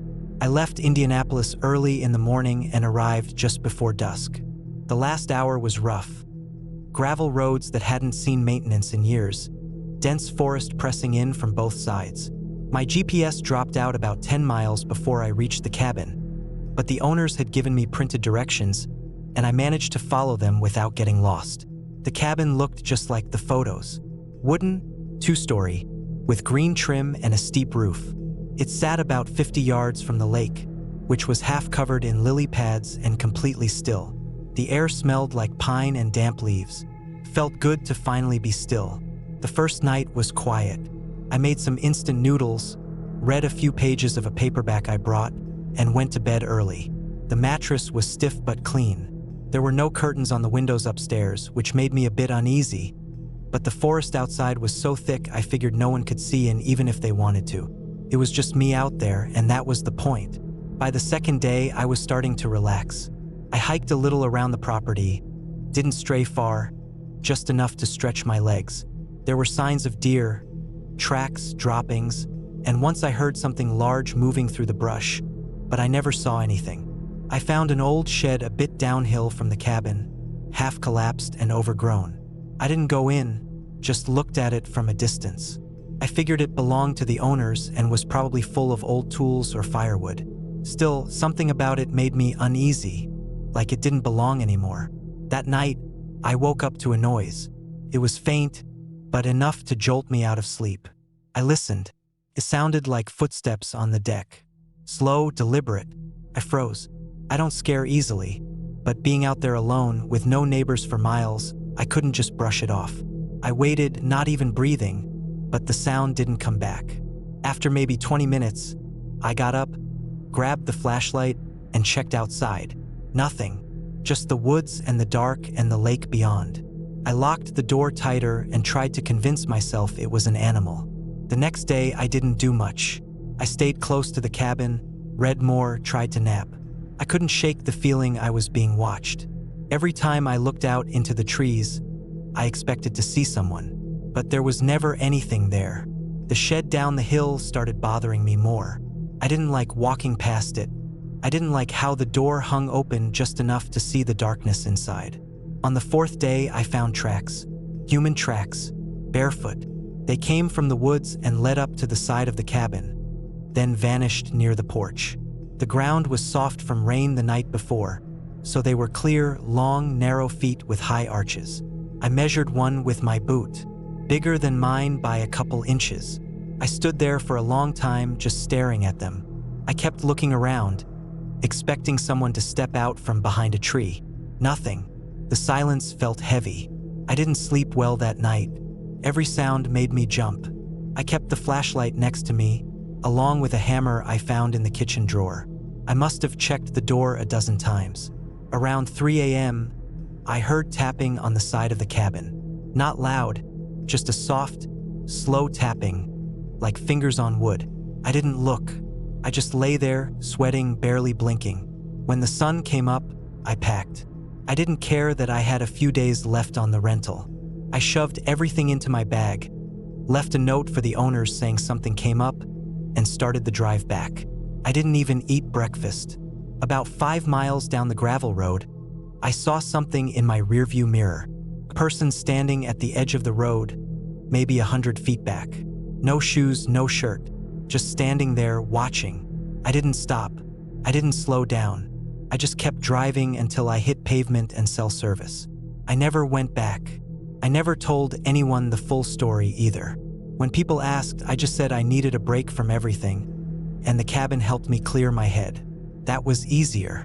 more believable. But the truth is I still don't sleep well in silence. I still keep a flashlight beside my bed, and sometimes, when I close my eyes, I can hear that tapping again, slow and patient, waiting for me to listen. A few months after I got home, I did some digging online. I found old posts on a survivalist forum about that area. One guy said he and his brother used to hunt out there and found a shack deep in the woods with bones inside. Animal, they figured. Another said his dog went missing near the same lake back in 2011. No trace. The strangest was a post from someone who claimed to have squatted in a collapsed shed in 2009. Said he had to leave after waking up one night to find a man crouched outside, staring through the slats. I never told anyone, but that shed looked just like the one downhill from the cabin. Same tilt to the roof, same green trim, same open door. I don't know if someone was living in there or watching from somewhere deeper in the woods. I don't know how long they'd been out there, but I do know this, whatever it was, it knew I was alone, and it waited. I was lucky. I left before something worse happened. I try not to think about what would have happened if I'd stayed one more night. That was the clearest decision I ever made. I left, I lived, and now, whenever someone talks about going off-grid, I tell them to bring a friend, or better yet, stay home.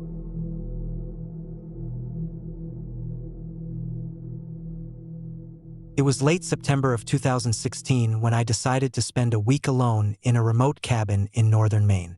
I was 33 at the time, single, and working a job in tech that allowed me to work remotely as long as I had internet access. The idea wasn't new. I had always liked the idea of solitude, especially deep in the woods where the air was clean and the only sound was wind pushing through tall pine trees. I found the cabin on a small website listing privately owned vacation rentals. It looked old but clean, a simple wooden structure with a porch and a tin roof. It sat at the edge of a small, still lake, surrounded by dense forest. The owner was an older man named Harris, who only responded to emails once or twice a day. He assured me the place had working plumbing, electricity through solar panels, and a satellite internet hookup. There were no neighbors, no paved roads nearby, and cell service was spotty at best. I drove up from southern Massachusetts with everything I'd need. Groceries for a week, a few basic tools, flashlights, batteries, a water filter just in case, and my work gear. The last hour of the drive was on dirt roads, and by the time I reached the cabin, the sun was low. It looked just like the photos.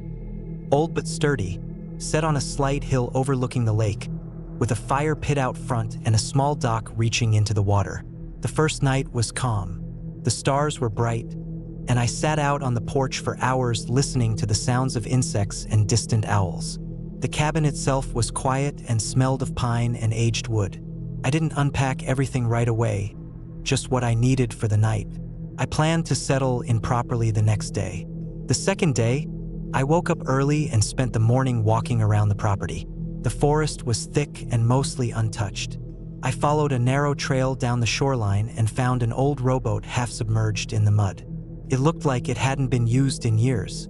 The lake was cold and silent, with fog still hanging over the surface. I took some pictures, then went back to the cabin, made coffee, and started work on my laptop. That evening, while making dinner, I noticed something strange. The cabin had a small back window that looked into the woods. Just past the tree line, maybe 40 feet out, I thought I saw something move. It was quick, just a flicker, like someone ducking behind a tree. I stood there for a while, staring out, but nothing moved again. I figured it was probably a deer or a bird. The next day, I went further into the woods. I brought a compass and marked trees with small ribbons I had in my backpack so I could find my way back. I hiked about 2 miles in before I found a small clearing. There were signs someone had once camped there. A rusted tin can, an old fire circle, and a rotted tarp half covered in moss. Something about it felt off. The ground was uneven, like something had been dug up long ago. I didn't stay long. On my way back, I felt watched. It's hard to explain, but the woods went quiet. No birds, no wind, just silence.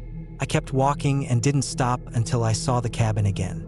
That night, I had trouble sleeping. I kept hearing soft, snapping sounds outside. Not loud enough to be a large animal, but not wind either. At one point, I turned off all the lights and stared out the front window. For just a second, I saw what looked like a figure standing near the dock.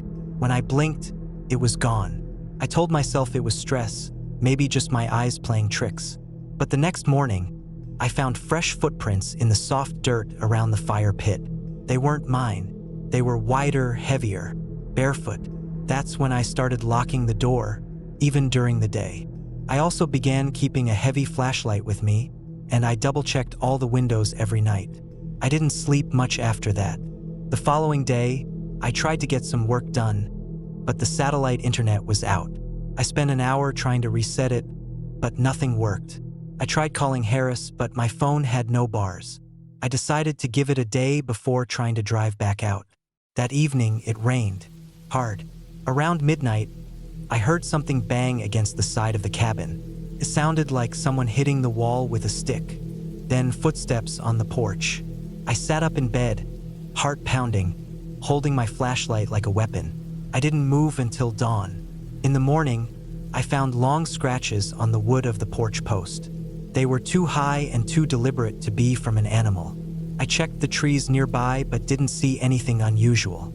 I thought about packing up and leaving, but the roads would be muddy from the rain, and part of me didn't want to seem paranoid.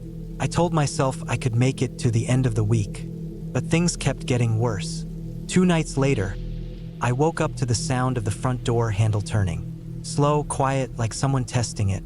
I had locked it, but hearing that sound made my blood go cold. I sat there in the dark for nearly an hour, listening. I heard breathing once, outside the window, just breathing. Then it was gone. I started sleeping with a knife next to the bed. During the day, I stayed inside.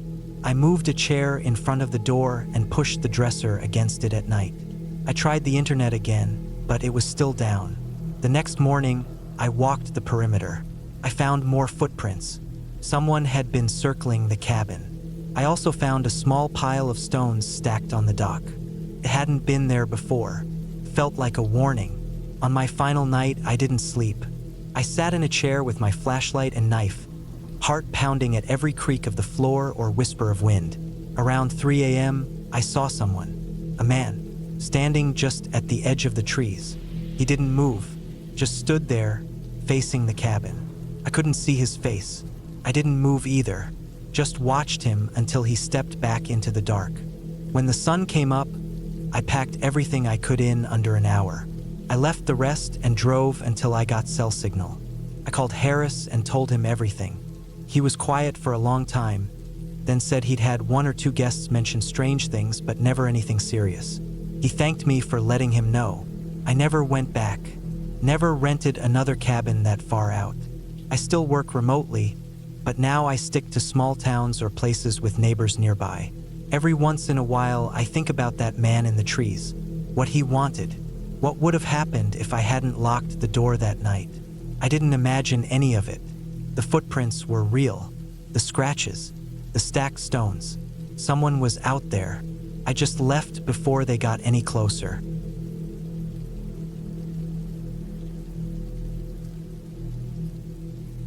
I was 36 when I decided to spend a few days in a remote cabin in the mountains of Wyoming. It was October 2022, and I had just finished a long work contract in Cheyenne. My plan was to take a break from everything, leave my phone behind, and just disappear into the quiet. I found a listing online for a small wooden cabin that sat just inside the Bighorn National Forest. It was far off from any main road, surrounded by thick pine and aspen, and according to the listing, had been used for hunting in the 70s. The pictures showed a rustic, weathered cabin with a metal roof, a stone chimney, and a small creek running out back. It had no internet, no phone reception, no TV, just a wood stove, an old bed, and peace. I drove up there in my old Tacoma, loaded with groceries, a cooler full of food, a sleeping bag, my hunting rifle, and a few books. The weather was chilly but not cold enough for snow yet.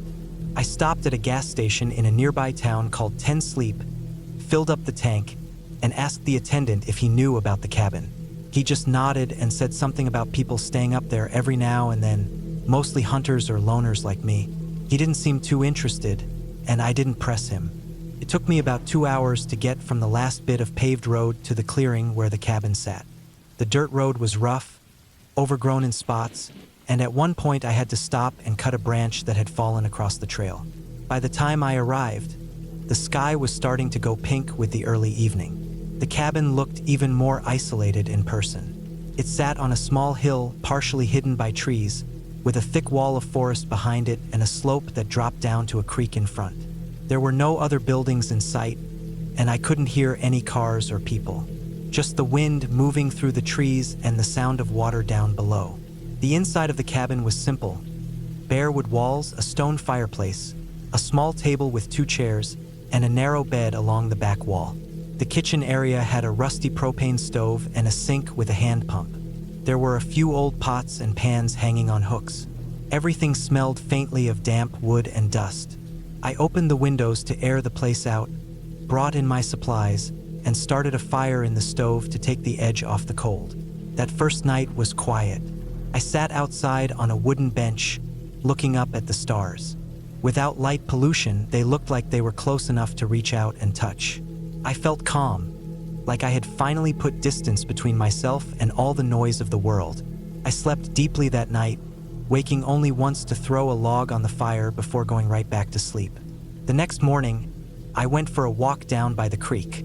The water was cold and clear, running fast over smooth rocks.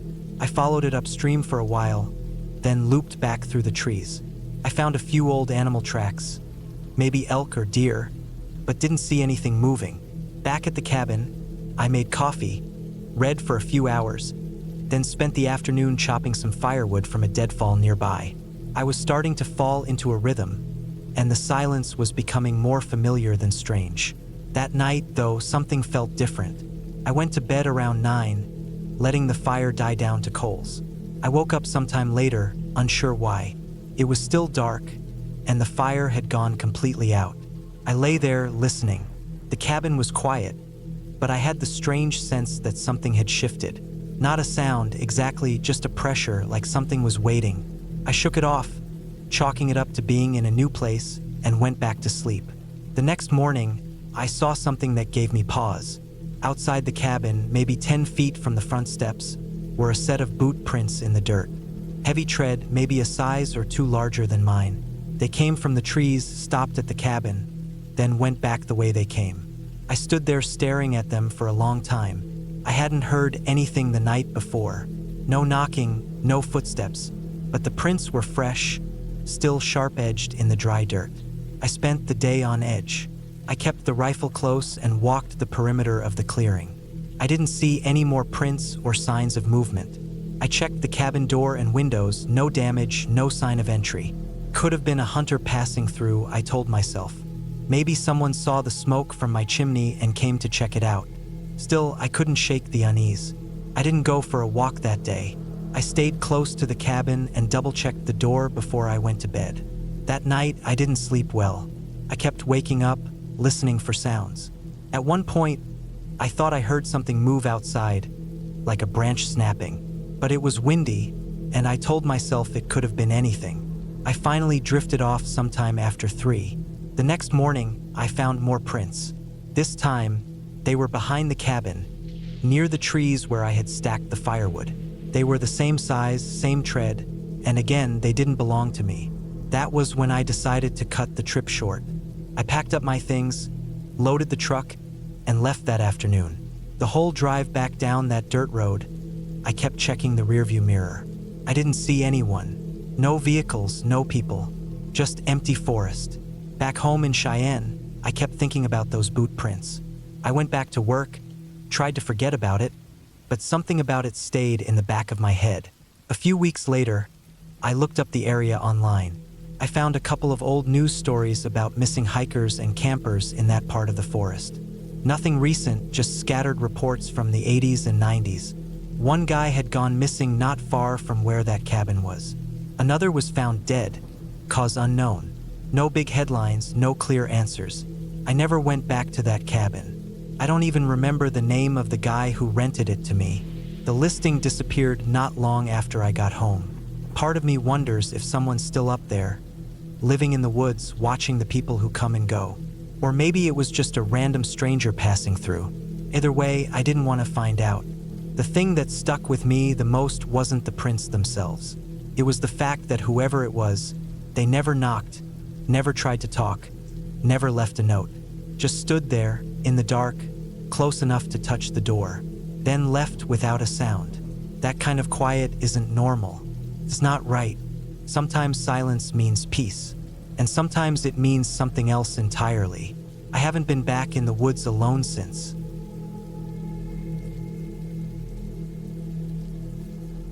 It was late October of 2019 when I decided to spend a week alone in a remote cabin up in the mountains of northern Georgia. I was 34 then, single, and working a demanding job in Atlanta. I needed a break. I was burnt out, overworked, and sick of staring at screens. My phone never stopped buzzing, and I just wanted to shut everything off for a while. I didn't want to hear anything. No traffic, no news, no people. Just quiet. I'd found the cabin through a listing on a small rental site, something not well known, with properties that didn't show up on major platforms. It was owned by an older guy who didn't ask a lot of questions. He emailed me a simple set of directions, said there'd be a key in a box nailed to the back porch, and told me to enjoy myself. That was it. The whole thing felt a little too casual, but I wanted something far from the usual tourist routes. This cabin was on a hillside, deep in the woods, past a town called Elkwater. Population maybe a few hundred. It was exactly what I was looking for. I left Atlanta before sunrise on a Saturday. I didn't take the interstate. I wanted the slower route through smaller towns and empty roads. The trees were all orange and red, and the sky was that dull, soft gray that you get in the fall when the sun hangs low all day. It took nearly 6 hours to get there. The road past Elkwater turned to gravel, then narrowed into a rutted dirt path that curled up through the hills. It didn't even show up on Google Maps. I kept following the emailed directions, watching the elevation rise on my dash. There were no houses, no signs, just trees, and the sound of gravel crunching under my tires. The cabin came into view after a sharp bend. It was a one-story place with a wide front porch, old wood siding, and a pitched roof with moss growing on the shingles. There was a shed off to the side and a small clearing in front. The place looked forgotten, like nobody had stayed there in years, but it was sturdy. No broken windows, no sagging beams. The kind of place that had seen better days but could hold up through a rough storm if it had to. I parked near the porch and stepped out. It was quiet. No birds, no wind, nothing. Just cold air and the sound of my own boots on the dirt. I grabbed my bags and circled around to the back. The key was right where the owner said it would be. I let myself in. Inside, it was simple.